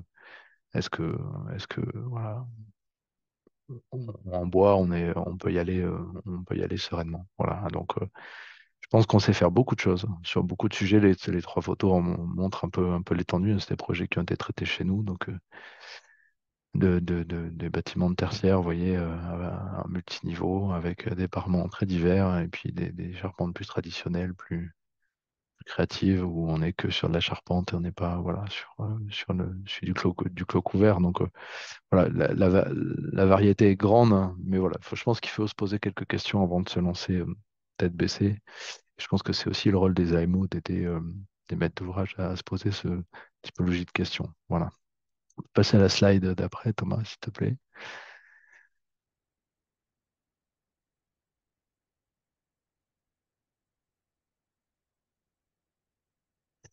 Alors, il y a toujours aussi une volonté, Francis le disait, je pense qu'il faut avoir à la fois euh, chez les décisionnaires, hein, et dans les équipes opérationnelles de maîtrise d'ouvrage, ainsi que chez les AMO, une volonté de construire en bois. Il nous est déjà arrivé, nous, de nous retrouver dans des équipes avec soit bah, des équipes opérationnelles qui s'étaient vues imposer ce choix, mais qui n'y croyaient pas. Et dans ce cas-là, c'est toujours assez compliqué pour l'équipe de maîtrise d'œuvre de devoir faire de la pédagogie, avoir à démontrer en permanence. Voilà, on perd beaucoup de temps et ce temps-là, on le consacre pas forcément au développement du projet, ce qui, à la fin, lui est pas très favorable. Voilà, ou on peut avoir aussi un AMO qui est récalcitrant ou pas du tout, qui est très moteur. Donc ça change vraiment la physionomie du déroulement de la phase étude, quoi. Voilà. Dans l'équipe de maîtrise d'œuvre, c'est pareil, en fait. On peut se retrouver des fois dans des équipes où bah, on sent qu'il y a un souhait maîtrise d'ouvrage de faire du bois. Il a choisi un architecte qui veut pas trop et qui traîne un peu les pieds. Donc ça, c'est pas simple. Et puis les utilisateurs finaux aussi, hein, ils sont à convaincre. On disait il faut les impliquer le rapidement possible dans le projet. Je partage tout à fait le propos qui a été évoqué par Francis juste avant. Euh, Lorsqu'on développe les projets, on peut avoir des fois certaines réticences, certaines questions. Et je pense que bon, voilà, c'est aussi important de faire un peu de pédagogie, voilà, pour lever les craintes et pour faire que tout le monde partage cette volonté de construire en bois, voilà, tout simplement. On va passer. Je pense que pour construire sereinement aussi, alors en, en plus de l'AMO qui est bien généralement formé à la construction bois, je pense que ça peut être intéressant pour les maîtres d'ouvrage, éventuellement les maîtres d'œuvre ou certains membres des équipes de maîtres d'œuvre qui ne le sont pas, de se former un peu à la construction bois. Et pour le coup, Fibois a mis des super formations en place pour remédier à cela et de faire des visites de chantier et d'ateliers comme vous voyez là sur la photo. C'est toujours riche d'enseignements, voilà, d'aller traîner dans l'atelier d'un charpentier ou sur un chantier. C'est une entrée en matière. Voilà, c'est une première approche. Ça permet de ressentir un peu les choses et de se rassurer, voilà, et d'apprendre beaucoup de choses. Voilà, c'est toujours des visites très, très, très riches d'enseignements. Je pense que pour les maîtrises d'ouvrage, ensuite, il est très important d'être accompagné le plus tôt possible par des spécialistes, donc notamment les bureaux d'études spécialisés bois que je représente un peu aujourd'hui, voilà, et qui sont regroupés dans l'association IBC. J'en toucherai deux mots après. Voilà, pourquoi? Parce que ça permet de gagner beaucoup de temps, euh, d'être beaucoup plus précis et beaucoup plus vite. Ça permet de maîtriser le développement du projet dans la phase étude, de limiter l'écart entre ce qui est étudié et puis ensuite construit. Ça a été relevé tout à l'heure là, par Francis qui était qui constatait que sur le projet de Pont-de-Saint-Maxence, là, il y avait finalement peu d'écart entre la conception et ce qui a été construit. Donc voilà, c'est le but, hein, de travailler avec un spécialiste, c'est que voilà, connaissance pointue de son métier, on développe un projet qui se construit après, et puis c'est tout de suite plus facile. Et ensuite, sur le dernier point aussi sur lequel je veux insister, c'est que forcément, en tant que maître d'ouvrage, il y a plein d'entreprises qui sollicitent, qui sollicitent la maîtrise d'ouvrage et qui leur proposent des solutions miraculeuses qui fonctionnent très très bien sur le papier, mais qui sont peut-être pas adaptées au projet. Donc, euh, donc voilà, attention à ces solutions monoproduits, voilà, miraculeuses, etc., qu'on vous vend toutes faites et sur lesquelles il n'y a plus qu'à signer en bas de la feuille à droite. Et voilà, attention, voilà, ça c'est toujours compliqué dans le développement de projet aussi de se voir suggéré par une maîtrise d'ouvrage qu'il faut partir avec telle solution. Déjà, c'est un peu frustrant. Mais bien souvent, c'est pas la bonne solution, quoi. Donc, on perd là aussi un tout petit peu de temps à faire marche arrière, à convaincre et à choisir ensemble le bon système, quoi. Voilà.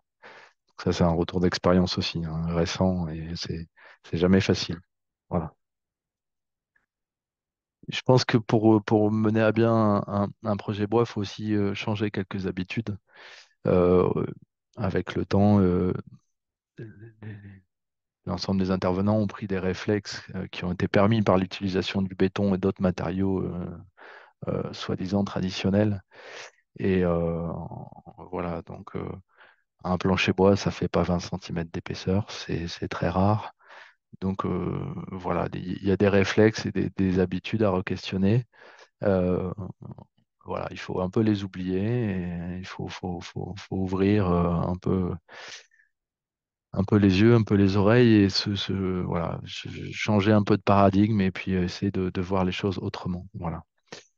Euh, un chantier bois, ça s'anticipe. Un projet bois, ça s'anticipe. Notamment au niveau des études, c'est fondamental. Je pense que la réussite d'un projet bois, elle se joue beaucoup au niveau des études. Euh, Ça demande beaucoup de détails, beaucoup plus de détails qu'un autre système constructif. Et ce détail-là, il n'est pas fait sur chantier avec le chef de chantier, il est fait en amont, il est pensé, puisqu'en fait, on est aujourd'hui lié à une préfabrication euh, et que bah, c'est de la préparation en amont et c'est surtout pas du détail. Voilà, sur chantier, il y a toujours des petits réglages à faire sur chantier. Il faut pas se raconter d'histoire. Mais la majorité des détails les plus importants doivent être vus, traités en amont.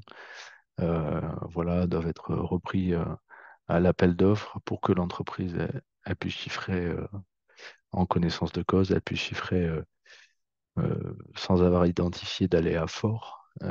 Voilà, et ainsi, on gagne du temps sur les périodes de préparation également. Thomas en parlait à juste titre. Aujourd'hui, un chantier bois, une préparation d'un mois, c'est très très court. Euh, et je rejoins Thomas, c'est plutôt 2 mois, 3 mois, des fois plus en fonction de la taille du projet et en fonction de la réactivité des autres corps d'État. Voilà. Aujourd'hui, on se fait des fois rappelé à l'ordre par un architecte qui dit mais le charpentier il veut pas avancer parce que il n'a pas les charges du plaquiste et il veut pas boucler sa descente de charge, il veut pas avancer ses plans. Je dis mais le plaquiste il a qu'à donner sa descente de charge, il en a pour 2 heures et puis voilà. Donc en fait des fois on est dans des situations un peu ubuesques où les choses n'avancent pas parce que les corps d'état secondaires ils sont pas encore rompus à ce mode constructif-là, qui prépare tout en amont, qui fait beaucoup de synthèse. On a encore l'habitude de travailler où les premières réunions de chantier, bah, on voit au fur et à mesure, les choses arrivent et puis on a le temps de se mettre en route, quoi, pas trop vite. Et ben en bois, c'est pas ça du tout. Voilà. Aujourd'hui, il faut donner les choses tout de suite et il faut que les synthèses elles puissent se faire tout de suite parce que bah, après, ça part à l'atelier, c'est fabriqué et c'est monté sur chantier. Voilà. Ensuite, pour les habitudes à changer, je pense que il y a une tendance forte chez les maîtres d'ouvrage, forcément à comparer des systèmes constructifs. Oui, pourquoi pas, je peux y aller, mais comparons en performance égale. Aujourd'hui, le bois souffre encore pas mal de ces comparaisons. Voilà, mais le bois c'est plus cher, le bois le bois ça brûle, voilà, le bois c'est moins bien acoustiquement, etc. Mais comparons en fait à performance égale, comparons également le bilan carbone, les délais de chantier, voilà, l'aspect financier sur lequel finalement on se rend compte que on est peut-être un petit peu plus cher, mais pas tant que ça. Euh, voilà, comparons aussi après enfin, essayons de comparer, parce que les données sont peut-être pas disponibles de manière très transparente, mais sur des indicateurs non mesurables, entre guillemets, pour le moment, mais euh, le taux de rotation dans les bureaux, dans des logements, est-ce que finalement des entreprises qui sont installées dans des bureaux bois, bah, elles s'y sentent bien, et puis elles conservent le collaborateur parce que c'est des super bureaux et que voilà, est-ce que les bureaux bois ou les logements bois ou le groupe scolaire en bois qui nous a été présenté précédemment, est-ce qu'ils ont un impact sur le bien-être des utilisateurs? Voilà, et ça a été notamment prouvé en milieu scolaire hospitalier que bah, justement ces bâtiments, ils avaient un impact sur les utilisateurs. Donc voilà, c'est des indicateurs qui sont non mesurables, c'est difficilement quantifiable, mais il y a quelques études qui existent, notamment à l'étranger, et qui montrent que ben, voilà, le bois offre des choses en plus que la thermique, l'acoustique, le feu, etc. Et voilà, donc comparons, mais comparons sur l'ensemble des critères, et on verra que finalement la construction bois, elle peut répondre à pas mal de sujets et de belle manière. Voilà, sur un projet bois, moi j'ai l'habitude de dire qu'il faut faire preuve de bon sens. Ça n'empêche pas les folies architecturales de temps en temps, mais grosso modo, quand on sait qu'on est un tout petit peu plus cher euh, que d'autres matériaux, qu'on fait peut-être appel à des entreprises moins structurées, avec des grands groupes, etc., je pense qu'il faut faire preuve d'un peu de sobriété. Ça rendra que plus facile l'économie de projet. Voilà. Je pense qu'il faut mettre le bon matériau au bon endroit. À un moment, c'est ce que je vous disais, il faut savoir dire non, dire que le bois à tel endroit n'est pas adapté ou c'est pas la meilleure solution. Donc c'est garder voilà, la meilleure solution en termes de durabilité, de pérennité, voilà. Donc ça, il faut avoir cette analyse-là en permanence.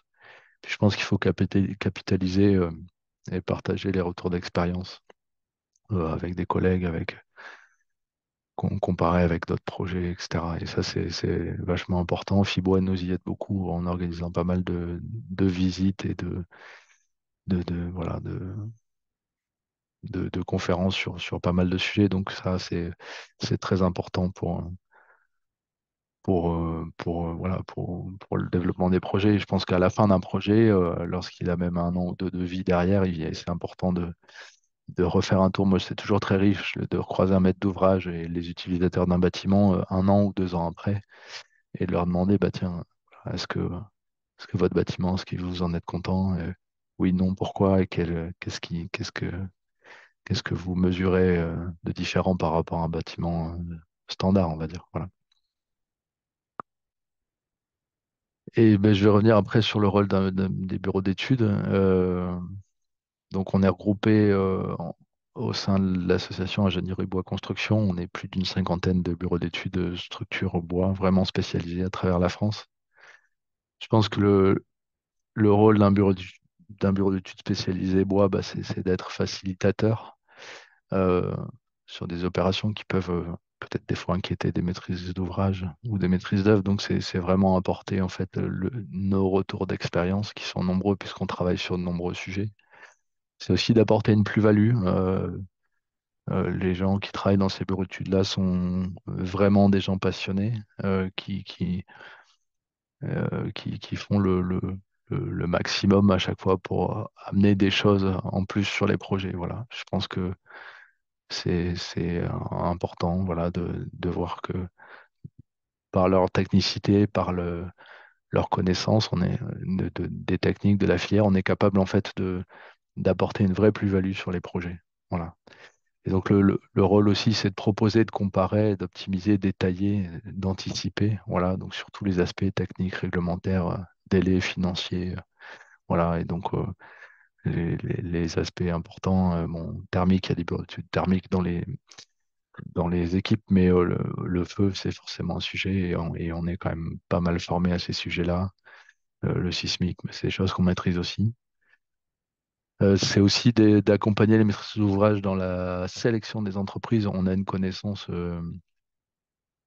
tous au sein d'IBC, de la filière et locale et nationale, puisqu'on les croise, c'est une petite famille et on les croise plus, plus ou moins régulièrement, mais on connaît pas mal les entreprises. Et si jamais on ne connaît pas, on a un collègue qui la connaît. Donc c'est un petit réseau, un petit monde. Ça nous permet de faire aussi les bons choix, voilà, et de conseiller les maîtrises d'ouvrage sur le choix des entreprises à retenir pour tel ou tel chantier. Et ensuite, je pense que c'est vous accompagner en phase chantier. Les études peuvent être très bien faites si on a une étude d'exécution entreprise et un chantier qui se déroule malheureusement mal. Je pense que notre présence sur chantier, elle fait sens et elle peut éviter des désagréments. Et puis voilà, elle peut aussi être là pour s'assurer de la qualité globale de la réalisation de l'ouvrage, hein, voilà, pour que tout se passe bien derrière, quoi. Voilà. C'est la diapo d'après, je pense que c'est terminé. Voilà pour moi. Merci beaucoup Thomas pour cette présentation. Enfin, je pense que on a fait à peu près le tour de tout ce qu'il faut, enfin tous les points de vigilance quand on construit en bois. Moi, je voudrais juste revenir sur enfin, deux, trois points. C'est vrai que nous, on se rend compte parce que les projets qu'on accompagne au FIBois, ils sont souvent en bois d'essence régionale et pour justement être sûr que les projets se passent bien, on fait toujours appel à des bureaux d'études structure bois. Et avant le début du projet, on sait combien coûte le bâtiment. C'est-à-dire, on le sait en phase d'étude, on sait très bien dire, voilà, ce bâtiment, voilà, on est dans cette enveloppe-là. Et on sait aussi dire au maître d'ouvrage, si c'est possible ou pas très vite, plutôt que de passer des marchés et d'avoir des marchés qui sont infructueux, devoir arrêter pendant 6 mois, un an pour pouvoir refaire le marché. Enfin voilà. Quand on a une phase d'étude qui est faite, on connaît le prix du bâtiment, on a des offres quand les documents de consultation des entreprises sont très précis, qu'il y a des plans de détail, on a des offres d'entreprises qui se tiennent. On n'a pas des offres qui vont du simple au triple. Voilà. Les descriptifs sont tellement précis qu'on connaît le volume précis de matériaux. Un prix, c'est de la matière et de la main-d'œuvre. Donc, enfin, voilà, on a des offres précises. Le maître d'ouvrage sait choisir la bonne entreprise avec les bons critères. Et c'est d'autant plus important quand on est sur la construction bois du biosourcé, parce que on parlait tout à l'heure de changer les habitudes en termes de délai. Enfin, nous, si on veut avoir tout ce que promet la construction bois, c'est-à-dire pouvoir participer à la décarbonation du bâtiment, avoir des chantiers qui soient optimisés, très pérennes en termes de délai. Parce qu'on dit toujours que la construction bois est plus courte. Enfin, les délais, je ne dirais pas plus courtes, mais les délais sont plus maîtrisés. Pourquoi? Parce qu'on a des délais de chantier qui sont beaucoup plus courts. Et que les délais de chantier, là, quand on est sur le chantier, c'est là qu'il y a cette période d'incertitude, les aléas climatiques. Voilà. Donc, quand on arrive à maîtriser ces temps d'intervention, effectivement, on a des chantiers qui sont beaucoup plus maîtrisés en termes de délai, pas plus courts, parce que la phase d'étude, elle est beaucoup plus poussée. Par contre, c'est beaucoup de confort pour tout le monde, le fait de respecter les délais. Et ça, c'est primordial d'avoir une phase d'étude qui soit très poussée pour le faire. Et moi, je reviens surtout sur le prix et les enveloppes quand on étudie bien le bâtiment, parce que nous, là, Francis vous a présenté un projet, on est sur du bois d'essence régionale, on est sur de la paille, on est loin d'être sur des chantiers qui sont très reproductibles. Mais quand on les étudie bien, on sait combien ils vont coûter. Donc, on est sur quelque chose qui permet au maître d'ouvrage de s'engager ou pas, et pas d'aller vers une impasse, de devoir faire des choix d'économie après qui vont mettre en danger le bâtiment.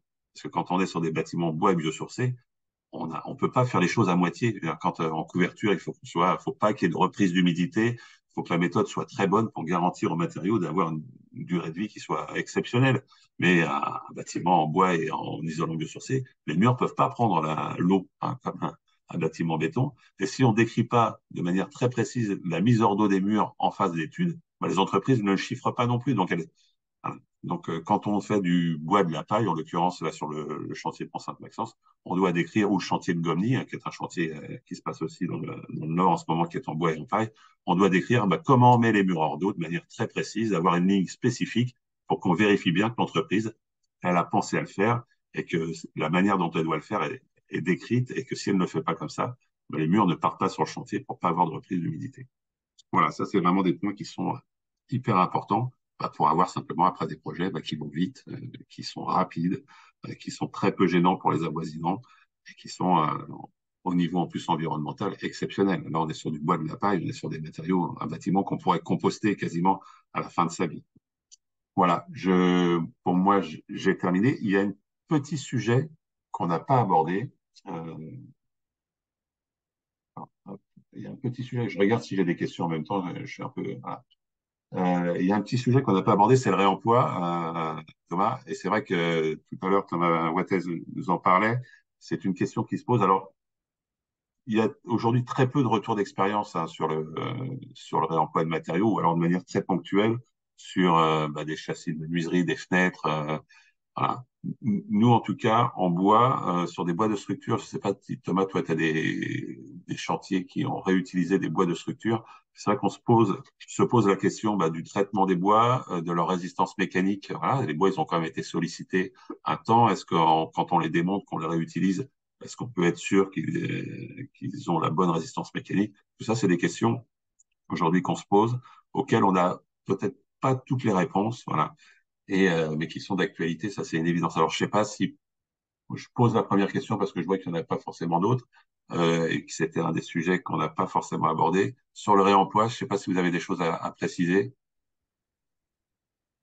Moi, j'ai pas d'expérience en cours sur le réemploi euh, pour le moment. Ce que je peux juste te dire, alors bon, si c'est des bois traités et qu'on a un doute, on peut éventuellement voilà, les retraiter. Voilà, c'est peut-être bon, environnementalement ça se discute, mais dans l'absolu, c'est pas gênant. Euh, Après, sur leur résistance mécanique, euh, je- je- c'est fastidieux et c'est pas gratuit, mais rien n'empêche de les retester. On a des machines de test aujourd'hui. On peut aussi procéder en refaisant des tests et en essayant de faire. Après, sur la résistance mécanique, est-ce qu'il perd de la résistance avec le temps sur des échelles de temps relativement courtes? Non, voilà. Et même à long terme, enfin, je veux dire, à un moment, la pièce de bois, elle perd pas la moitié de sa résistance au fur et à mesure de la vie, quoi. Donc, il y a pas de, De questions à ce sujet, ouais, c'est vrai qu'il y a non, il y a pas de, il y a pas de, il y a pas de, il y a pas de, moi, théoriquement, il n'y a pas de limite. En fait, après, c'est une histoire de coût. Et puis après, il y a un sujet d'assurance aussi derrière. Donc, voilà, ça fait partie des sujets, à mon avis, qui tournent beaucoup autour du réemploi sur des éléments structurels, quoi. Voilà. alors Voilà, moi, juste, je sais qu'il y a un groupe de travail au sein d'IBC sur le réemploi. Moi, on n'y participe pas, nous, directement, mais je pense qu'il y a des collègues qui doivent y être et peut-être qu'on aura d'autres infos. Mais voilà, moi, dans l'analyse aujourd'hui, je vois pas ce qui s'oppose à faire, en fait, à faire du réemploi. Voilà, hormis ce que je viens de vous dire. Voilà, s'il faut retraiter, bah, faut retraiter. S'il faut tester et rechercher la résistance mécanique des bois, ben, on peut le faire d'une certaine manière, mais forcément, ça a un coût. Et ce coût-là, peut-être par rapport à un bois neuf, ben, peut-être qu'il est rédhibitoire aujourd'hui et qu'on a du mal à se le permettre. Voilà. alors, L'analyse, elle est là. Le facteur limitant, il est plus là. Voilà. Si aujourd'hui nous, on déconstruit on une a charpente et vérifié. que si on déconstruit une charpente, pardon, excuse-moi, si on déconstruit une charpente, voilà, proprement, tu disais un bâtiment démontable, bon bah voilà, déjà le bois permet quand même de démonter pas mal de choses, quoi. Donc c'est plutôt un point positif. Donc c'est vrai que ça permet un réemploi assez facile. Maintenant, il y a rien qui empêche en fait de prendre les pièces de la charpente une par une et de les retester sur un banc d'essai pour les qualifier mécaniquement. Et voilà, et puis on aura en plus leur résistance à l'instant T avant de les remettre sur un chantier. Enfin voilà, c'est des choses qui sont possibles, quoi. Très bien. Mais qui ont un coût. Juste par rapport au coût, justement, on a suivi quelques projets qui avaient des ambitions fortes de réemploi au départ et qui, au fur et à mesure de l'avancée du projet, bon, voilà, pour des raisons économiques, ont vu les sujets de réemploi, notamment, c'était sur des sanitaires, c'était sur des fenêtres, des menuiseries. Alors, les projets de réemploi qui fonctionnent bien aujourd'hui, c'est quand on déconstruit un bâtiment, qu'on inventorie, qu'on identifie, enfin voilà, tout ce qu'on pourrait réutiliser dans le bâtiment le nouveau bâtiment qu'on va construire, en sachant ce dont on dispose au départ. Voilà. c'est vrai que là, on a des choses qui sont plus faciles à mettre en œuvre. Mais c'est vrai que c'est pas des solutions qui sont économiques, mais qui sont environnementalement très importantes. Donc, c'est un sujet qu'il faut absolument traiter. Aujourd'hui, c'est vrai que là, on a eu le cas, par exemple, sur du bardage de réemploi. Bah, le bardage de réemploi, voilà, il faut récupérer des bois qui ont déjà été utilisés sur des longueurs qui sont pas forcément maîtrisées, avec nécessité peut-être de faire des purges. Donc, ce temps de préparation de purge, plus le temps de pause qui est un peu plus long parce qu'on est sur des produits qui sont non normés, fait qu'effectivement, à l'utilisation, même si on est sur un produit non structurel, on est sur des choses qui sont financièrement plus impactantes, mais qui sont, je le redis, hein, environnementalement très intéressantes. Donc après, voilà, où mettre le curseur et où peut-être après, au niveau réglementaire et financier, plus inciter à réemployer. Petite autre chose sur lesquelles je regarde toujours, doit-on prévoir le remploi du bâtiment dans l'analyse du cycle de vie? Thomas qui nous pose la question, ne doit-on pas prévoir le réemploi du bâtiment dans l'analyse du cycle de vie du bâtiment neuf? Je ne sais pas si vous avez des réponses à ce sujet. Il y a des gens qui écoutent, qui veulent prendre la parole, ils sont le bienvenu, il suffit d'activer votre micro. Pour répondre à la question qui est posée, je pense qu'on peut déjà tout faire pour faciliter le réemploi. Aujourd'hui, on a déjà un mal fou quand on intervient sur une charpente en faisant un diagnostic, à savoir à récupérer juste un DOE et juste de savoir la catégorie mécanique, par exemple, du bois lamellé collé qui compose la charpente de la salle de sport du village à côté de chez vous. Enfin, voilà, donc en fait, on a déjà un maximum de choses d'éléments manquants enfin, dès le départ. Donc, je pense que tout ça, les maîtrises d'ouvrage, elles sont beaucoup plus organisées aujourd'hui et elles font des sauvegardes de DOE, etc. Et c'est beaucoup plus euh, fait de manière rigoureuse aujourd'hui, là où c'était plus compliqué avant.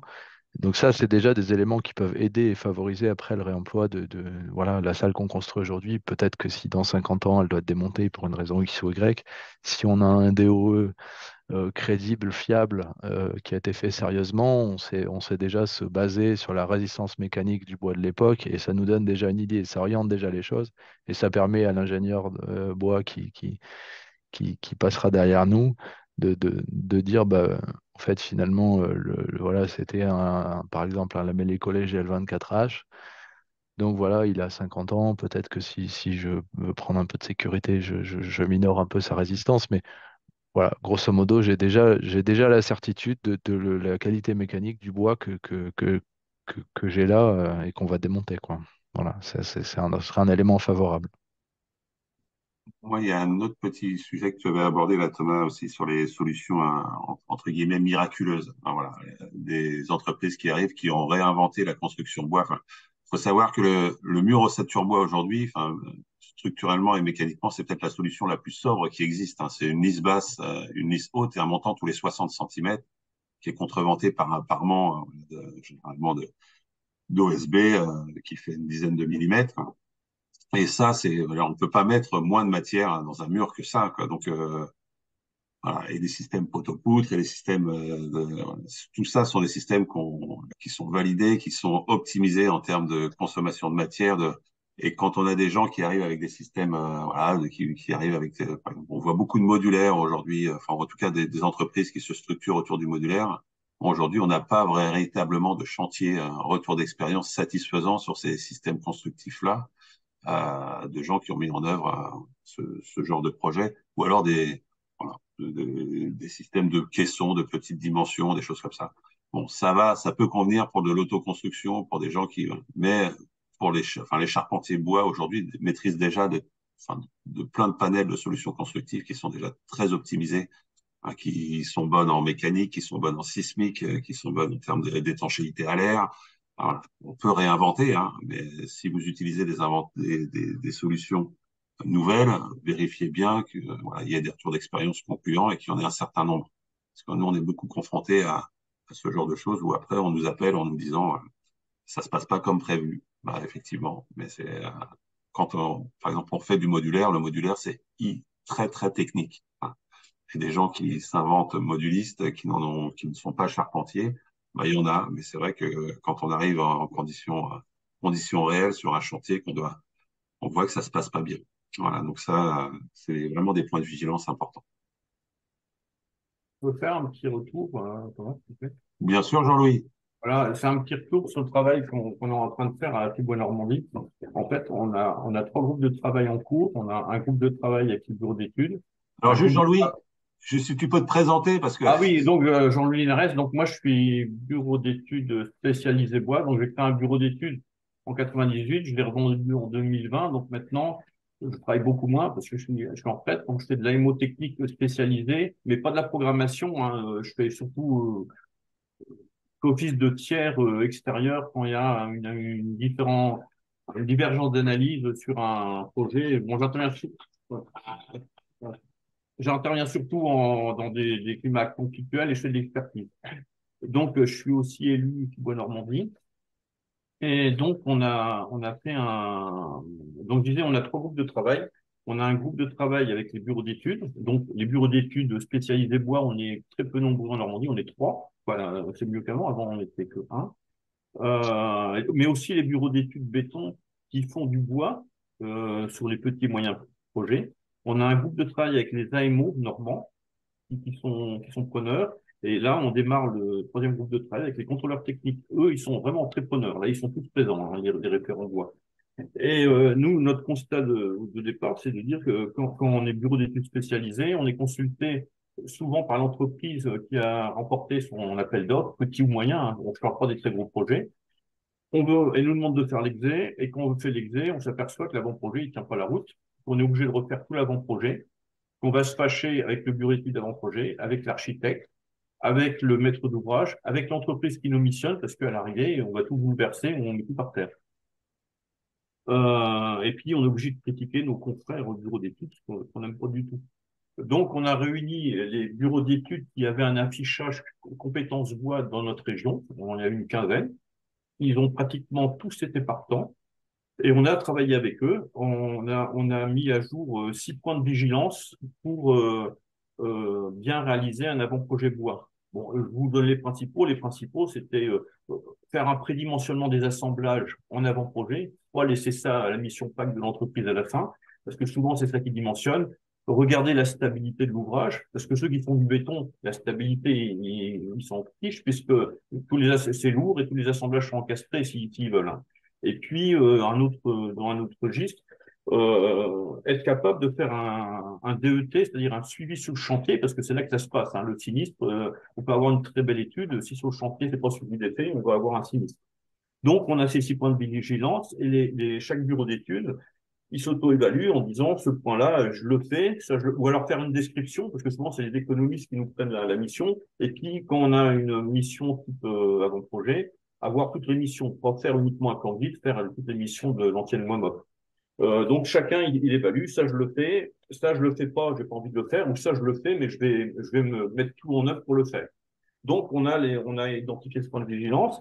Dans le groupe de travail avec les AMO, nous on compte sur eux, on compte sur eux pour expliquer aux maîtres d'ouvrage comment faire pour réaliser un projet bois qui se passe bien.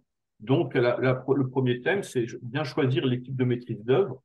Donc, regarder dans l'équipe est-ce qu'il y a les compétences, est-ce que les missions, elles sont bien réparties, c'est-à-dire si on a un architecte et puis un bureau d'études généraliste qui fait pas grand-chose, ça va pas trop le faire. Et si on a un bureau d'études bois qui va faire que un plan guide, ça va pas le faire. Donc, l'idée, c'est de leur donner des outils pour qu'ils puissent parler aux maîtres d'ouvrage. On s'est aperçu très vite que le rôle du contrôleur technique, quelqu'un en a parlé tout à l'heure, il était primordial. Il pouvait mettre par terre un projet s'il n'était pas professionnel. Donc, on va faire le même travail avec les contrôleurs techniques. Donc, ça démarre dans 15 jours. Hein, ils sont tous présents. Et l'idée pour chaque groupe, c'est de faire un petit guide local de bonnes pratiques pour mener un projet bois jusqu'à son terme. Et ce que j'entendais tout à l'heure concernant la période de préparation, nous, on n'est pas loin de penser que c'est même avant qu'il faut mettre du temps parce que c'est à l'avant-projet que tout doit être calé. C'est pas à l'entreprise de faire l'avant-projet et puis l'entreprise, même dans certains cas, l'exé, il peut être fait avant consultation pour une partie de l'exé. L'entreprise, quand elle arrive, tous les principes structurels doivent être déjà définis, les prédimensionnements doivent être faits. Sinon, déjà, elle peut pas chiffrer. Parce que si elle fait, déjà pour chiffrer, il faut qu'elle ait les plans. Donc voilà un petit peu le travail qu'on est en train de faire. Tu as tout à fait raison, mais c'est vrai que des fois, l'entreprise, elle anticipe, comme elle sait qu'elle va préfabriquer, elle doit anticiper l'interaction avec tous les autres lots. Ouais. Et ces temps-là sont des fois voilà, pas suffisamment comptés, quoi. Oui, oui, mais elle doit surtout pas faire la compétition. La Ouais. compétition, elle va être faite avant. Oui, parce que ce qui est important de comprendre aussi, c'est que le prix du charpentier, c'est d'aller vite. Enfin, quand il fait son prix, lui, il le fait en sachant qu'il va préfabriquer, qu'il va avoir une pose qui sera très efficace. Si ça se passe pas comme il l'a anticipé, bah, son prix n'est plus du tout le même. Voilà. Donc, lui, il est très vigilant au fait que bah, quand il va mettre en fabrication son bâtiment, quand il va prévoir le chargement de ses camions, parce qu'il sait qu'il va mettre tel mur à tel moment et qu'il a enfin, voilà, tout cadencé, eh ben, il faut que lui, il mise son prix fait partie, enfin voilà, qu'on comprend le fait que quand il va aller poser sur le chantier, il mette bien le temps qu'il a prévu, quoi. Nous, on médite pour mettre plus de temps et plus d'argent en avant-projet, parce que contrairement au béton ou au parpaing, on ne pourra plus improviser sur le chantier. En règle générale, la préfabrication, le charpentier, il a même pas besoin d'avoir une scie, ni une, il a juste quelque chose pour poser des boulons, des vis, mais il ne doit pas retailler. C'est l'objectif, hein, en bâtiment neuf. En bâtiment ancien, c'est un peu différent. Donc, l'idée, c'est et là, les AMO ont leur rôle à jouer, c'est de faire comprendre, quand ils le peuvent, aux maîtres d'ouvrage de l'importance de l'avant-projet et que les maîtres d'ouvrage, ils acceptent de mettre l'argent un peu en amont. C'est de l'argent qu'ils récupéreront largement après. C'est un investissement, c'est pas un coût.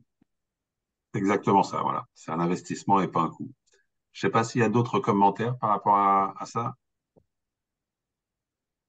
Moi, je vous invite juste à aller visiter les chantiers bois qui sont bien pensés, bien, voilà, qui sont faits par des professionnels et vous verrez, enfin, ça réconcilie avec je viens du bâtiment, hein, j'ai été beaucoup sur les chantiers de construction, ça réconcilie avec les métiers du bâtiment, quoi. Quand on voit que, enfin, voilà, les corps d'État s'enchaînent bien, que les gens se discutent les uns avec les autres sur des sujets de détail, mais d'assemblage et que les chantiers vont vite. C'est très agréable et on a des chantiers, nous, qu'on accompagne aujourd'hui, bah, qui se passent très bien, hein, que ce soit le chantier de Pont-Saint-Maxence, le chantier de Gomny, le chantier remarquable de la médiathèque d'Étouville à Amiens, pareil, mais qui a malheureusement brûlé, mais qu'un chantier, le maître d'ouvrage qui est Amiens Métropole n'en revenait pas, enfin, voilà, de la façon dont se déroulait le chantier. C'était, quand vous alliez visiter, c'était juste, voilà, on voyait que les entreprises étaient heureuses d'être là et ça réconcilie avec les métiers du bâtiment, et on en a besoin parce que dans le bâtiment, on cherche de la main-d'œuvre. Donc, mettons de l'intelligence en amont pour que les chantiers après se passent le mieux possible. J'attends de voir s'il y a d'autres questions. Quelqu'un veut faire un petit mot de conclusion? Peut-être Thomas, est-ce qu'on a répondu un peu peut-être aux interrogations des programmistes? Est-ce qu'il faut refaire un deuxième webinaire ou pas? Alors, j'ai plutôt une offre à vous faire pour venir rencontrer les programmistes au sein de leur structure, notamment au CIPA qui organise le 22 mars. Alors, c'est en région parisienne. À Paris, c'est dans les locaux de l'Ordre des architectes. Une rencontre très ouverte de discussion avec des intervenants. J'ai aucun programme à vous dévoiler parce que il n'est pas encore finalisé. Mais par contre, voilà, ça serait l'occasion. J'ai évoqué ça avec Jacques Perrotto, président du CIPA, très intéressé par l'idée que, en dehors des membres, puisque c'est tout à fait ouvert, d'autres personnes, alors programmistes aguerris, programmistes en devenir, intéressés par les métiers de la programmation, voulant en savoir plus ou voulant débattre, même pourquoi pas avec les programmistes, sont invités et les bienvenus. Alors bien sûr, il y aura des inscriptions. Je ne sais pas s'il y aura une jauge, mais voilà, je passe l'info. Là, on est une vingtaine sur ce webinaire et ce que je pourrais faire. Thomas, c'est diffuser cette invitation directement dans les boîtes mail des participants à ce webinaire. L'info sera diffusée sur le site du CIPA. Et donc, est-ce qu'il y aura un sujet bois? Je ne sais pas. C'est pas moi qui fais le programme, mais en tout cas, le retour que je ferai effectivement au sein du CIPA par rapport à cette présentation, ce webinaire sera extrêmement positive. Je pense que là, il y a eu une approche assez complète et concrète des modes de faire, des intérêts. Euh, j'ai tendance à penser qu'à chaque fois qu'on en sait un peu plus, il y a forcément de nouvelles questions qui arrivent. Mais globalement, en tout cas, mon approche personnelle, c'est que oui, c'était très bien synthétisé, concis, concret, et c'est ce dont on a besoin pour mieux chaîner nos différents métiers entre les phases très en amont, essentielles. On l'a compris, et nous, on défend largement cette position de définition des projets, de la faisabilité. Je retiens aussi ce que Francis évoquait en termes de donner de la latitude et donner de la souplesse à la phase réalisation, à la phase conception et à la phase réalisation par rapport à l'exigence initiale, c'est-à-dire pouvoir poser des ambitions, savoir qu'elles sont réalisables et en même temps pouvoir donner un maximum de latitude parce qu'il y a des invariants évidemment dans les objectifs des maîtrises d'ouvrage qui sont les budgets, les calendriers et la qualité du résultat à la fin. Donc voilà, c'est vraiment, je pense, important. Voilà, j'en dirai pas plus, mais en tout cas, l'invitation, si Thomas, tu en es d'accord Oui, tout à fait, qu'on oui, fasse on fera passer. C'est à la Maison d'Architecture à Paris, c'est ça?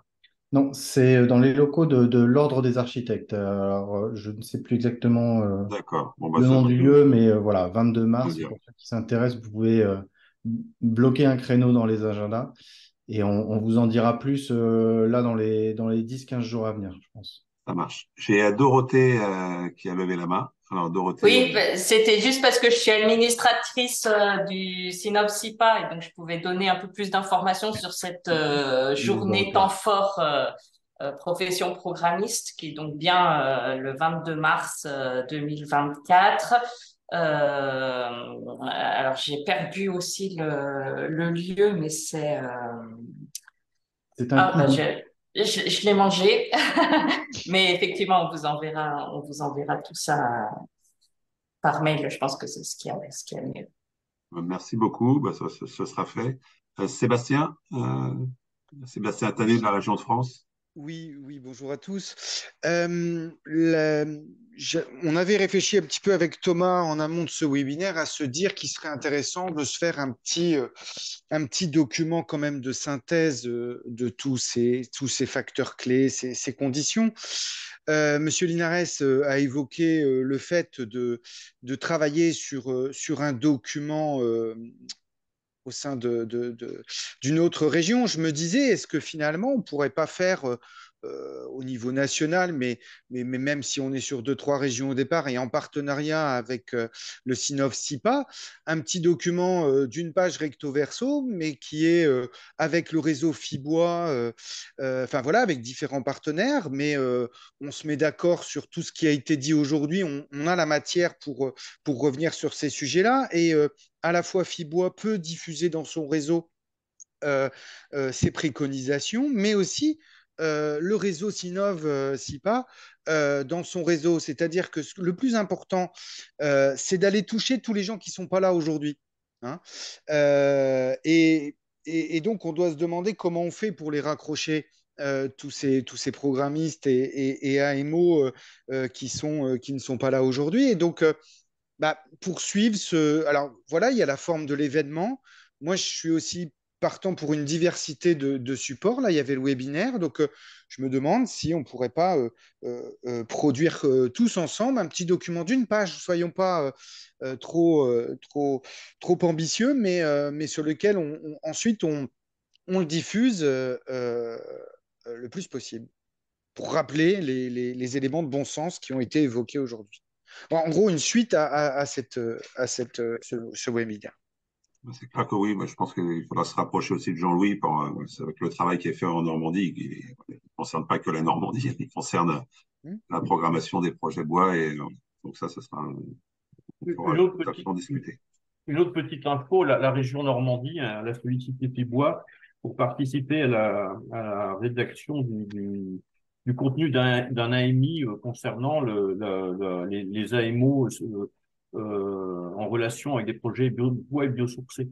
Donc, c'est tout récent, hein. Donc, on essaie de les assister pour écrire le cahier des charges de cette AMI. Donc, c'est vraiment, effectivement, les régions sont très concernées, hein. Je pense qu'elles sont même moteurs dans cette démarche. Ben, merci Jean-Louis. Je pense que là, tout doucement, si je regarde, il n'y a pas forcément d'autres questions. Je voulais juste vous dire, Dorothée? pardon?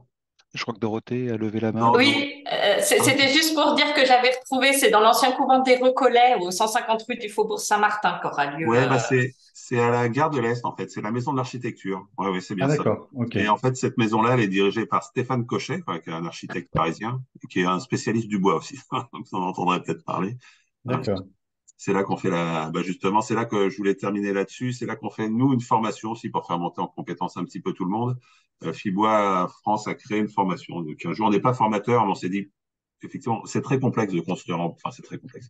Ça nécessite de changer ses habitudes. C'est fait que c'est un matériau vivant qu'on doit appréhender. Et il y a quand même une certaine complexité à construire en bois, notamment des bâtiments collectifs, quand on a des pièces d'eau. Enfin voilà, il y a plein de sujets qui sont très importants à maîtriser quand on veut bien faire les choses.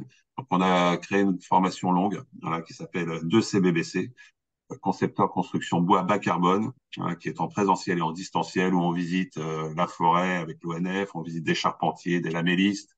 Et pour chacun des modules, c'est à chaque fois des spécialistes qui interviennent et des spécialistes qui sont reconnus au niveau national. Hein. Donc, on a les bureaux comme IBC et Ingébois qui font la partie structure bois. On a sur la partie acoustique un acousticien qui s'appelle Bill Silence, Manuel Vandamme, qui est à Bruxelles, un acousticien c'est un professionnel qui fait que des bâtiments bois, un bureau de 10 acousticiens. On a Luc Foissac sur la partie carbone et la paille. On a Maxence Duhamel sur l'hygrothermie du bâtiment. Voilà. Chacun des modules, c'est vraiment construit par des professionnels et ça donne les clés justement pour conduire des projets bois de la manière la plus fluide possible et d'avoir des choses qui correspondent entre ce qu'on a pensé et ce qu'on a réalisé sans trop de surprises. Bon, C'est une formation qui est destinée à qui? Alors, cette Majoritairement? formation-là, elle est faite par tout le monde, par des architectes, elle a été faite par la Ville de Paris, la Société du Grand Paris, par des bureaux d'études environnementaux comme Pouget Consultant, par des bureaux d'études structures généralistes, par des charpentiers aussi également, voilà, mais principalement des architectes, des gens qui vont mener des projets d'une certaine complexité. Et elle est là pour donner une culture générale de la construction bois et après de faire un focus sur l'incendie, voilà, faire un focus sur l'acoustique, de faire un focus sur la structure, sur la partie carbone et après une part sur l'économie de projet également. On a aussi pas mal de bailleurs qui la font. D'accord. La prochaine session, la prochaine session commence mardi prochain. Voilà, et dans la prochaine session, alors il y en aura une tous les ans, mais là, dans la prochaine session, on a des architectes, on a des bailleurs, on a des bureaux d'études. Voilà. Bon, écoutez, je pense que c'est l'heure de se quitter. Je vous remercie à tous d'avoir participé. Nous, Fibois de Hauts-de-France, on est là pour vous accompagner. Si vous avez des questions, des mises en relation, vous voulez des contacts, n'hésitez pas. Et je vous souhaite une bonne fin de journée. Merci encore au Thomas et à Francis pour l'organisation de ce webinaire. Merci pour la qualité du travail. Et je vous souhaite bonne continuation et à bientôt.